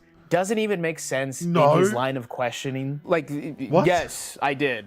Oh no, you've done it again, Charlie. You fooled me. Jerry's defended his decisions along with his officers' decisions damn near the entire interview. So what a stupid, redundant question to ask. It's like the equivalent of clip farming. That, or he had the questions written out, didn't read the room, didn't read how the interview was going. I was like, I'm just still gonna ask it, even though it's dumb. Because it's not only, once again, Charlie being overly aggressive in his questioning, but what responses are you expecting to hear? So many of his questions are akin to leading the witness. It's like he's dying for these gotcha moments during the interviews, but he lacks the patience and skill to even come close to one. So he dolls it up as best as he can in the edit to make it seem like he did something, and I can assure you he did not. If anything, your framing of everything makes me want to defend the police in this situation. You gave me the opposite reaction you were looking for. Like, there was a moment that Charlie got where Detective Miguel Rosario, the first responding officer on the scene, does say something just awfully stupid, the way it's asked, that to his knowledge, for 77 minutes, law enforcement did not know people were being murdered, even though it's acknowledged by many, including other authorities, that there were people dead outside. People that police attempted to provide aid to but were driven away by gunfire. I genuinely have no idea why he said this, nor do I even want to credit Charlie for whatever the hell this answer was. And number 3, in the same vein, I don't even like how you interview the victims. Carla here was a baby during this tragedy. Her parents were shot, and she was also shot multiple times and miraculously survived. Want to hear the stupidest fucking question ever? If you had to tell the shooter one thing, what would that be? What? I mean, Jesus, dude. Poor woman forces out an answer for him. Like, at the base of it, it's just a bad interview question. It's also just kind of insulting. In this example, he's speaking to Albert, who was a worker there at the time, turned police officer. He was shot 5 times by the shooter. He then crawled down the stairs into a closet to hide with other employees, and he survived. And I just want to show you this clip. How did you do that despite being injured? I just the will to get out of there, to try to stay alive. Oh, that's amazing. I don't know what else to say. Good for you. If that's not guts, let's get rid of that word. What? I understand you were a great football player. Did that athleticism help you think? Yeah, that was great input. And an even better follow-up question. It's almost like we could have cut that out. I'm genuinely surprised you kept it in. I would have cut it if I said it. Hey, do you think you survived this tragedy because of your slant route? Thankfully, Albert basically ignores the question and proceeds to focus on the fact that he just desperately wanted to survive. And because you can't leave the dock without a final reminder of who made it, Charlie leaves us with a final outro letter before the credits hit. And it stinks. Surprise! He runs through thoughts and questions that have already been discussed ad nauseum. Could better tactical judgment have been shown? Yes, they talk about how SWAT changed the way they approach these situations after it happened. They wish they had better tools, technology, and training to better tackle that situation at the time. An outro letter like this should be addressing something else that you watch the doc and you're like, but I didn't get to say this. You said all this shit already. What does this final note achieve exactly? He pretends to fence it and then snidely doubles down on his feelings that were clear as day during the doc. This just comes off like a don't forget about me. Charlie's like that boxing ref that keeps stopping the fight, warning the fighters about dumb shit because he wants them to know, hey, it's my ring, my rules. I know all you lovely people came here to see this, but they can't do it without me, just saying. Fucking fight. There really is an interesting doc in here, but I just cannot recommend this one. I'm sorry. And yes, it's obviously disturbing to look at standalone footage of the aftermath of a massacre. No. Next doc. Yikes.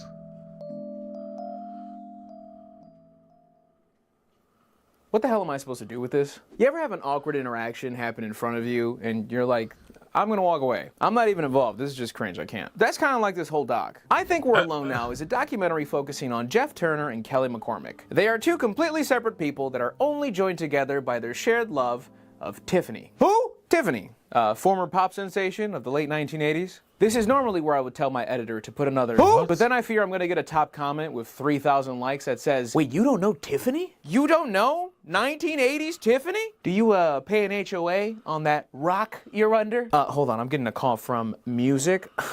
It's for you. Jeff and Kelly love Tiffany a lot. Some would say everybody would say an unhealthy amount. We learn about their lives, how they came to be, why they're obsessed with Tiffany, and we just follow them out in the wild for a bit while they do stuff and things. Both of them are engrossed by Tiffany, but I do want to point out the differences that I see between them. And by the way, off rip, we're told that Jeff has Asperger's, so he can be obsessive about things and he very much lacks social skills. I'm actually not sure if we're directly told Kelly's situation, but the level of obsession she has is clearly concerning. Now, Kelly's love for Tiffany came to be after a coma she was in for over 2 weeks. Apparently, and I might use that word a lot today, especially with Jeff, because he says some shit where it's like, I don't think that's how that happened. Really don't think that's how that happened, Jeff. So apparently, Kelly saw a beautiful woman with her during her coma. Then she wakes up from the coma. The family member gives her her Walkman. The way the story's cut up, it sounds like almost immediately the Walkman delivery before she's even debriefed that she's been in a coma for 16 days. Just waking up, no immediate panic, seeing your family with tears in their eyes. Everybody Wang Chung tonight. Hey, you guys know the words. Come on, everybody Wang. It's popular in 1987. It's topical. I did my research.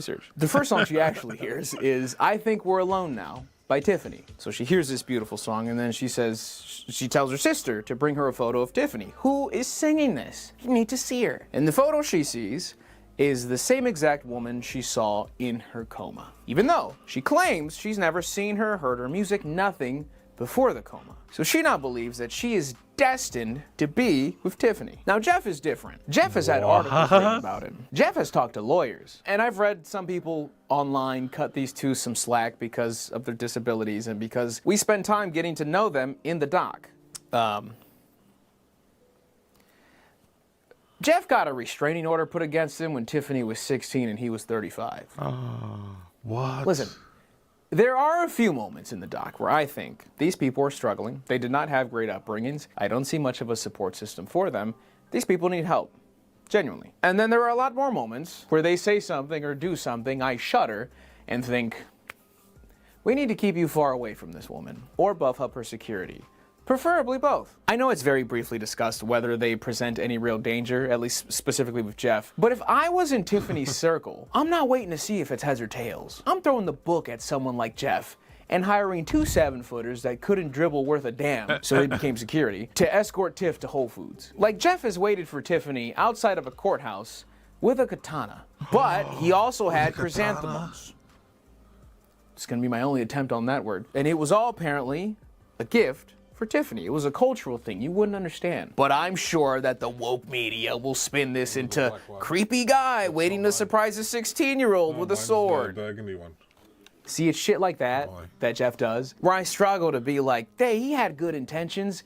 He just didn't understand what that looked like. Which very well might be true, but once again, if I'm Tiffany's dad, or Tiffany, for that matter, I don't give a fuck. Get this guy away from me, please. Kelly ends up meeting Tiffany by the end of the doc. And remember, this is her destiny. This is her moment. This is what her life has been building up to. Even though she also told us she randomly met Tiffany in '89, and then they talked on the phone for 7 hours. But she does meet her, and then gets upset at Jeff later that night because he keeps butting into her reliving her moment to like subtly one-up her. Yeah, I remember my first kiss with her. Yeah, we just do that now. Look how much she loves it. Jeff, on the other hand, has met Tiffany too many times. He's front row at her concerts. He uses radionic psychotronic devices to tune into her resonant frequencies. He goes to her meet and greets. Do I bring this up? Sure. Jeff has wasted, according to him, like $20,000 on this fucking bike helmet with vape pens gorilla glued on to be in communication on a spiritual level with Tiffany. Basically, some asshole sold him this dinky helmet with 8 aux cords connected to a box with knobs. Even though he says that him and Tiffany are already linked, but he uses this to just amp it up. You want that louder? It is a good doc. I just feel gross watching it. Like, by the end of it, Jeff apparently moves on from Tiffany, only to then zero in on another woman, Alyssa Milano. And look at that. Hey, in 2009, restraining order put against Jeff. According to TMZ, Milano claims the man, quote, has repeatedly shown up to my place of residence, ellipses, hiking miles through the hills to reach my property, bypassing personal security measures and gates surrounding my property, trespassing on my property, and attempting to gain entry into my home. That's Unquote. very scary. Just keep it at the helmet, dog. This isn't good. Before you mention it, I know there were small follow-up videos on both of them as recent as 2023, made by the same director, Sean Donnelly. Jeff unfortunately had a diabetic coma. He miraculously survived even though he was at one point considered dead. And he tells us he still very much loves Tiffany to this day. Kelly, on the other hand, has moved on from Tiffany. She stopped drinking, she still loves to work out. She was actually married for a bit, but her wife was unfortunately killed in a car accident. And to finish the update, some piece of shit is currently catfishing her. Kelly believes it's this woman sending her these racy photos, telling her she loves her and just so happens to be constantly asking her for money. Kelly even sees a news segment talking about that very same woman in the photos she's receiving, having her photos leaked online and used in catfishing scams. But it seems like she still hangs on to the thought that this is her and just wants to be with her. Is it disturbing? Yeah, but in the realm we've worked with, I would say rather tame. Shout out Tiffany, I guess. Oh, also side note, since I didn't know who that was, I went to go listen to like her top 3 most listened to songs. And if you guys enjoyed the return of Disturbing Documentaries, please leave a like, subscribe. I got more content coming your way. Remember, you can follow me on Instagram. That is where the next Disturbing... Alright, I'm gonna call it a night. Have a good one, guys. Bye.